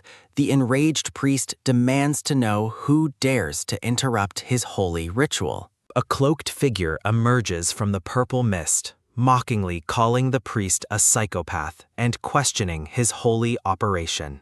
Jamie reveals his face under the hood, chuckling, sounding as the priest realizes he is the one who slew the paladin. Crackling with a loud bzzz-sounding energy, the priest vows to teach Jamie a lesson for obstructing his divine work. An enormous explosion rocks the room with a thunderous boom-sounding blast as the two powerful magical forces collide. A grand magical circle forms a battle sanctuary, significantly buffing the priest's power, while blue lightning crackles around them. Jamie studies the sanctuary, noting that a bishop's power could allow him to crush boulders with his bare hands. Glowering with malice, the priest charges his hands with blinding light, determined to end the battle quickly and complete his ritual. The priest lunges forward with a swift dash-sounding movement, his powerful form closing the distance toward his cloaked foe.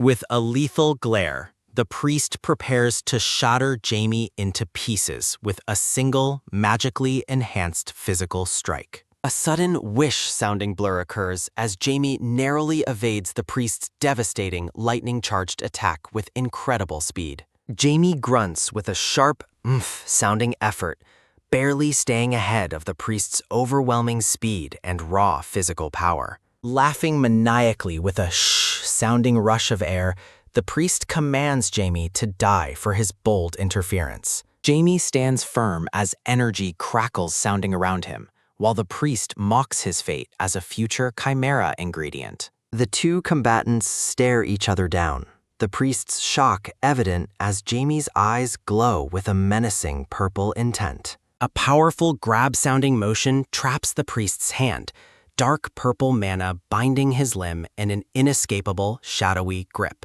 The priest struggles with a shake-sounding tremor, his confusion mounting as he's pinned by Jamie's superior dark magic. Jamie smirks, mocking the priest's sanctuary while effortlessly maintaining his command over the dark, shadowy mana binding his enemy. The priest screams in agony with a loud crush-sounding snap as his own arm is mangled by Jamie's power. Panic sets in as the sanctuary begins to crack sounding.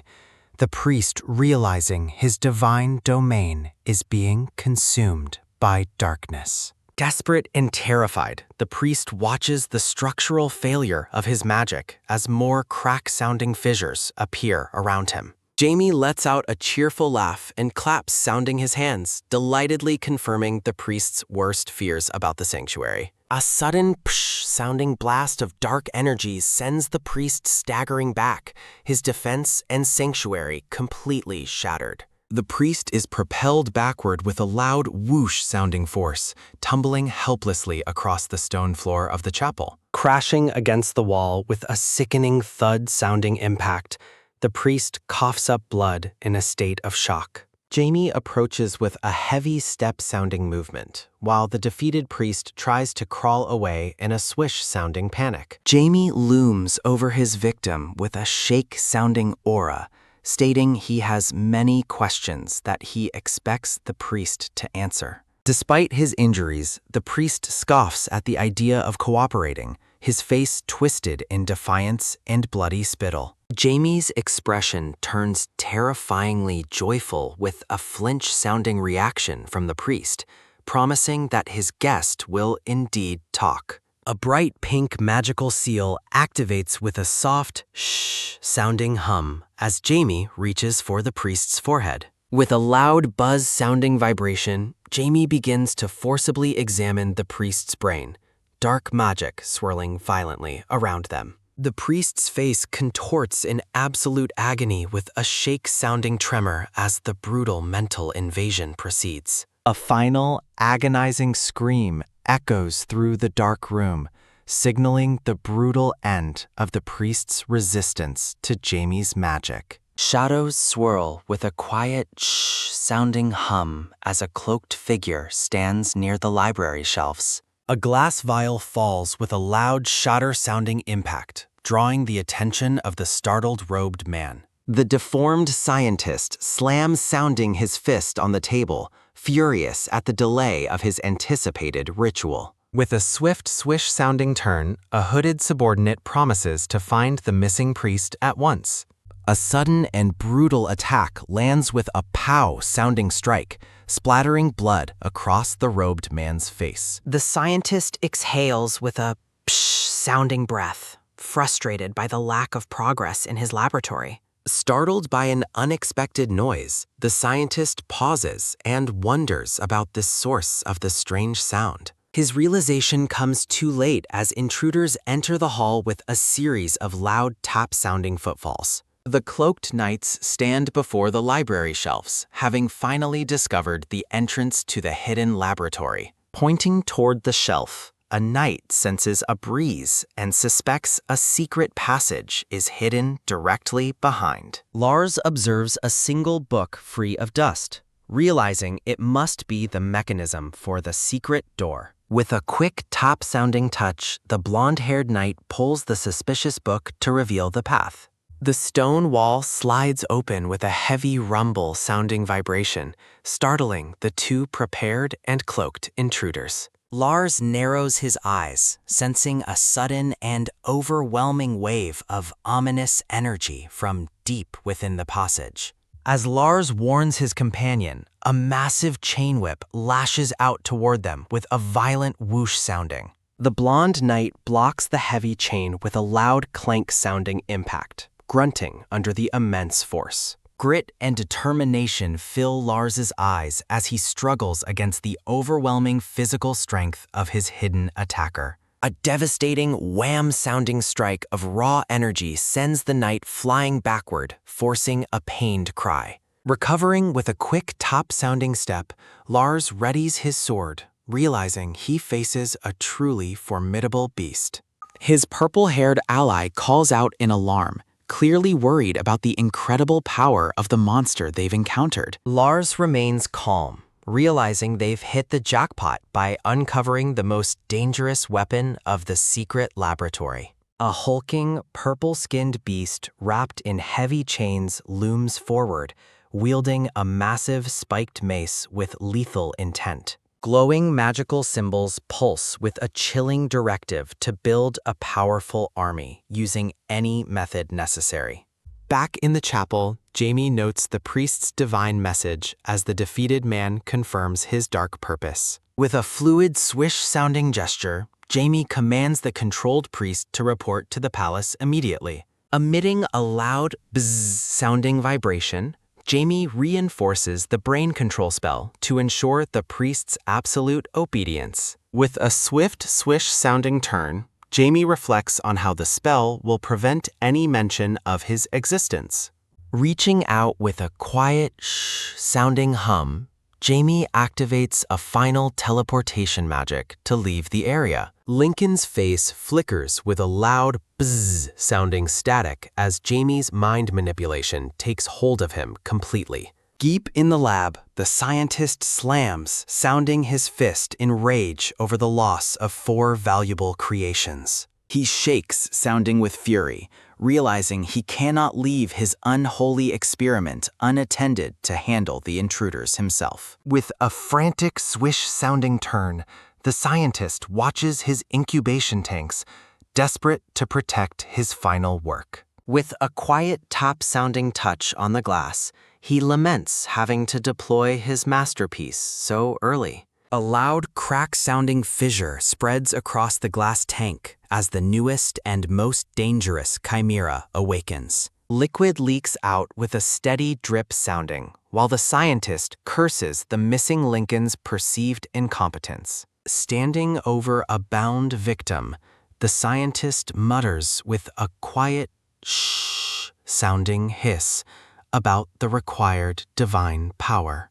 A young boy lies unconscious on the lab table, blissfully unaware of the horrific fate the scientist intends. The scientist flinches at a sudden creak sounding from the door, his focus broken by a new presence. With a sharp swish-sounding turn, the enraged chimera maker demands to know where Lincoln has been hiding. Lincoln enters while shaking sounding from his wounds, falsely claiming he was delayed by finishing off an intruder. The scientist listens to Lincoln's report, suspecting the intruder was the same one who defeated the chimera paladin. He scowls with a sharp tsk sounding in frustration, vowing to prevent any further interference with his unholy experiment. With a violent swish-sounding grab, the scientist demands the core part from Lincoln to finalize his creation. Lincoln gulps nervously as the manic scientist reveals he has already deployed a champion to kill the intruders.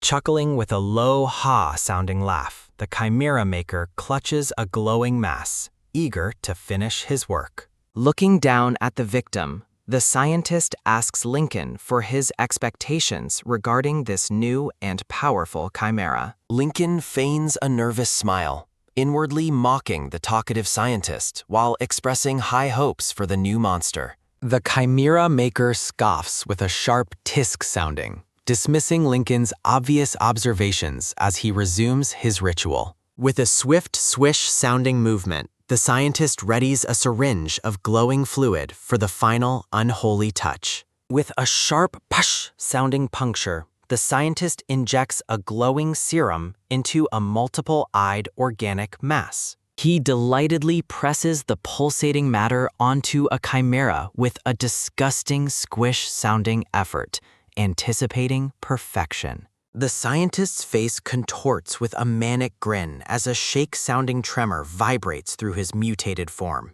Lincoln observes the scientist's madness with a sharp, annoyed-sounding glare, inwardly labeling the man a crazy psychopath. Turning with a chillingly cold-sounding gaze, the scientist dismisses Lincoln's hesitation as the unholy process continues. Lincoln laughs nervously, questioning if his role requires such passion for the scientist's increasingly sick research methods. With a swift shh-sounding lash of red energy, the enraged scientist demands to know if Lincoln doubts him. Startled by an unseen threat, Lincoln commands the intruder to show themselves amidst the swirling magical backlash. A lethal blue energy blade cuts through the air with a violent slash-sounding strike, ending the immediate threat. A severed monster head falls with a plop and roll sounding impact, prompting Lincoln to confirm their victory. Lars leads his cloaked subordinates deeper into the laboratory with a series of steady step sounding footfalls. A sudden thud sounding vibration causes Lars to flinch, realizing a massive presence has just blocked their path. Lars stares ahead with intense focus, his eyes narrowing as he prepares for a clash with a new enemy. A massive gray hand seizes a subordinate with a sickening crack-sounding crush, forcing a pained gasp.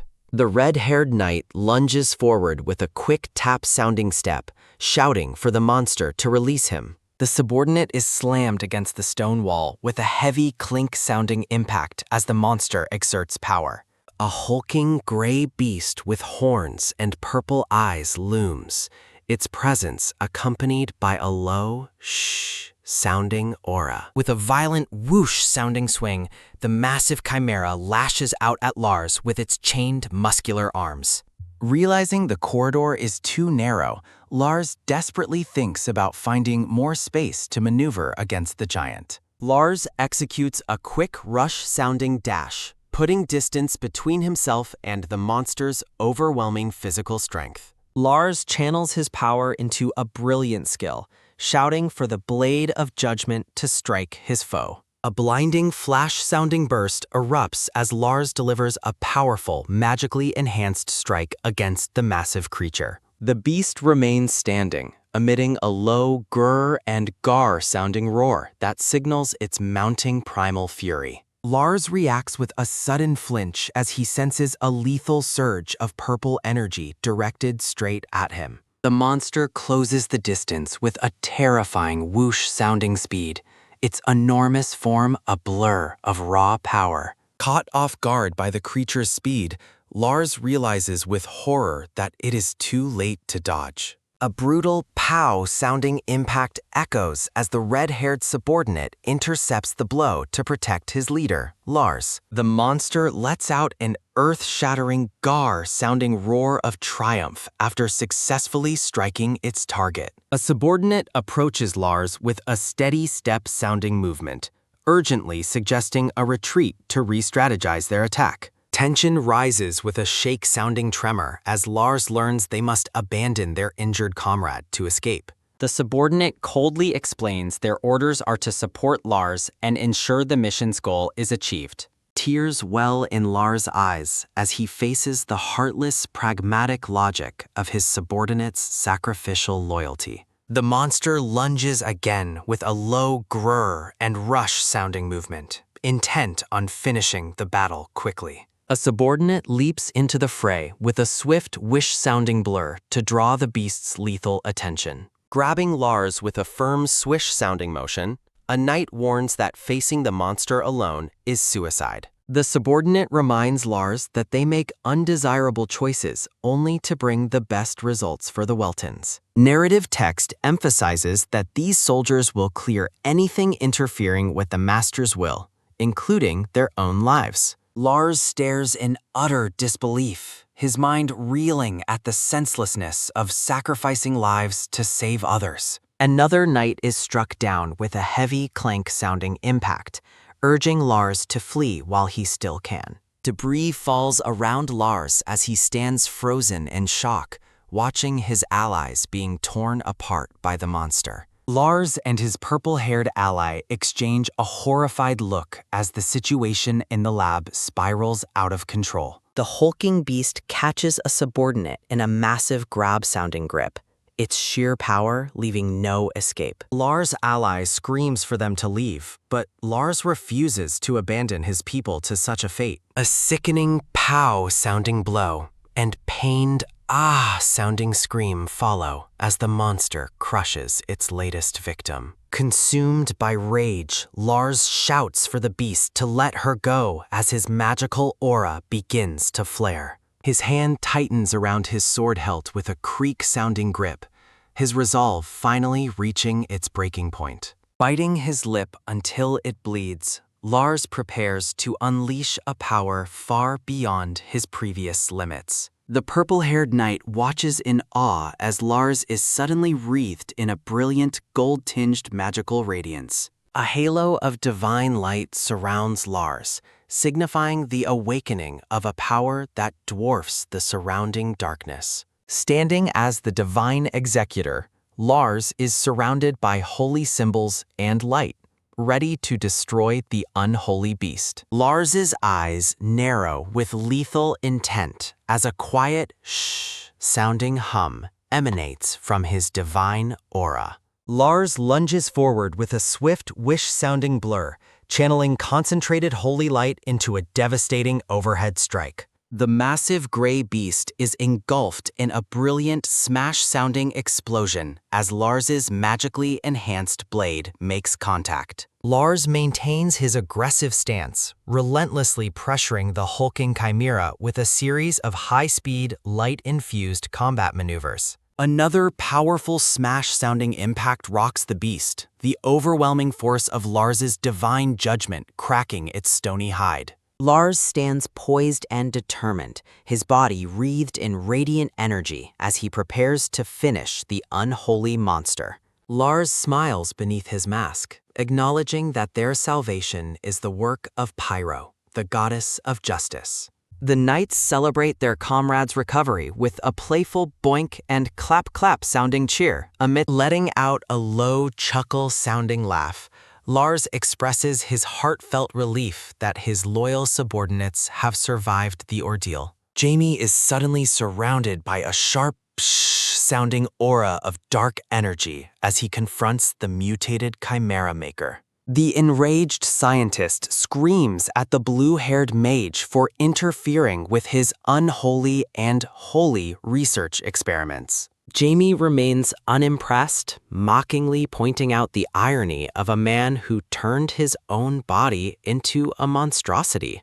The scientist laughs maniacally, insisting his horrific physical mutations are a glorious and misunderstood work of divine art. With a sudden whoosh-sounding burst, the Chimera Maker unfurls massive, feathered black wings, revealing his final, completed form. Jamie remains unfazed by the transformation, jokingly commenting on the scientist's increasingly bizarre and questionable aesthetic tastes. The Chimera Maker sneers in contempt, questioning Jamie's ability to comprehend the true meaning of biological and magical perfection. Jamie reveals he has stolen the core part of the experiment, holding the pulsating organic matter before the scientist. With a firm, clench-sounding grip, Jamie expresses his own desire to experiment with the core's volatile magical properties. A sudden pow-sounding blow strikes the organic mass as Jamie violently rejects the scientist's twisted research methods.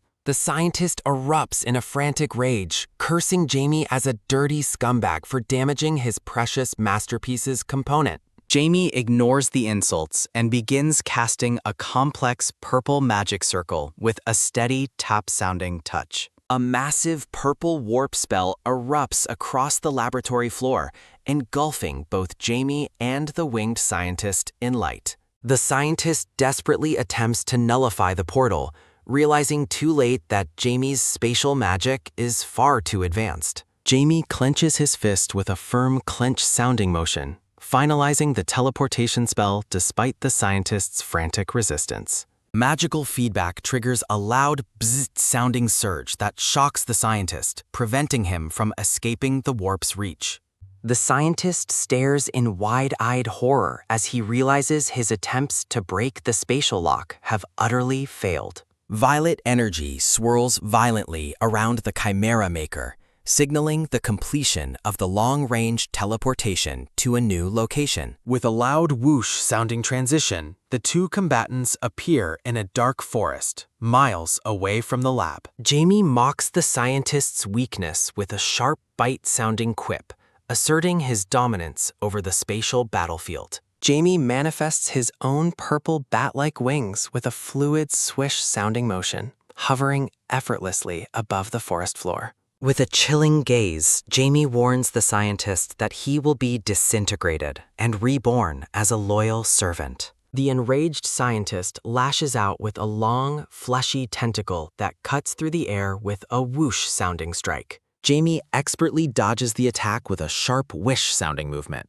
even emitting a casual whistle to mock his foe. Landing gracefully on a tree branch with a light tap-sounding touch, Jamie reflects on the ongoing battle elsewhere. The scientist grins, revealing he has sent two more powerful creations to intercept Lars and the other intruders. He unleashes another frantic flurry of tentacle strikes that cut through the air with a sharp psh-sounding hiss. A massive wham-sounding impact shatters a nearby tree as the scientist's rage-fueled attack narrowly misses the agile Jamie. Jamie takes flight once more with a rapid whoosh-sounding ascent, putting distance between himself and the ground-based tentacles. The scientist laughs after a heavy thud-sounding landing, confident that Lars stands no chance against his twin champions. Jamie looks down at the creature with a calm, analytical expression, unimpressed by the scientist's boasts of superior creations. Shouting "Wrong!" Jamie lunges back into the fray, his overwhelming confidence manifesting as a surge of purple magical power. Jamie observes that the scientist has fused 7 different creatures into his body, losing all semblance of his humanity. He coldly notes that the monstrosity before him can no longer be called a man, only a failed experiment. Jamie gathers a massive orb of destructive energy with a loud whoosh-sounding hum, readying a final, decisive blow. Back in the laboratory, Lars notes that he only has 20 minutes left before his divine paladin powers expire. The knights move through the lab corridors with a rhythmic, swing-sounding pace, searching for the missing young boy. Lars approaches a massive, reinforced door, opening it with a careful, top-sounding touch to find their objective. Lars flinches with a sharp flinch-sounding jerk as a powerful whoosh-sounding force streaks through the laboratory. Paralyzed by the enemy's sudden display of power, Lars stands frozen with a shocked expression on his face. A desperate watch-out warning is shouted as a rapid rush-sounding movement disrupts the battlefield's precarious balance. Lars notes the new chimera uses expert swordsmanship as it emerges with a lethal, quiet hiss-sounding presence. Lars's mind reels in total disbelief while his red-haired subordinate frantically shouts his name to restore his focus. The red-haired subordinate urgently directs Lars's attention toward another looming threat, pointing toward a new, terrifying danger. The ground shakes with a heavy thud-sounding impact as Lars identifies a second chimera, a demon-horse hybrid. A visible shudder-sounding tremor runs through Lars as he realizes these beasts can easily overpower high-level knights. A fleeting vision of the missing boy laughing warmly flickers through the scene, highlighting the innocence at stake. Lars's hand closes with a firm, tight-sounding grip around his weapon, his resolve hardening for the coming fight. With cold, lethal focus, Lars narrows his eyes, fully prepared to destroy the abominations blocking his rescue path. Deep within the chamber, a motionless hand rests on a cold surface, belonging to the laboratory's final captive. The brown-haired boy finally awakens with glowing eyes, his gaze meeting Lars's as the rescue mission reaches fruition.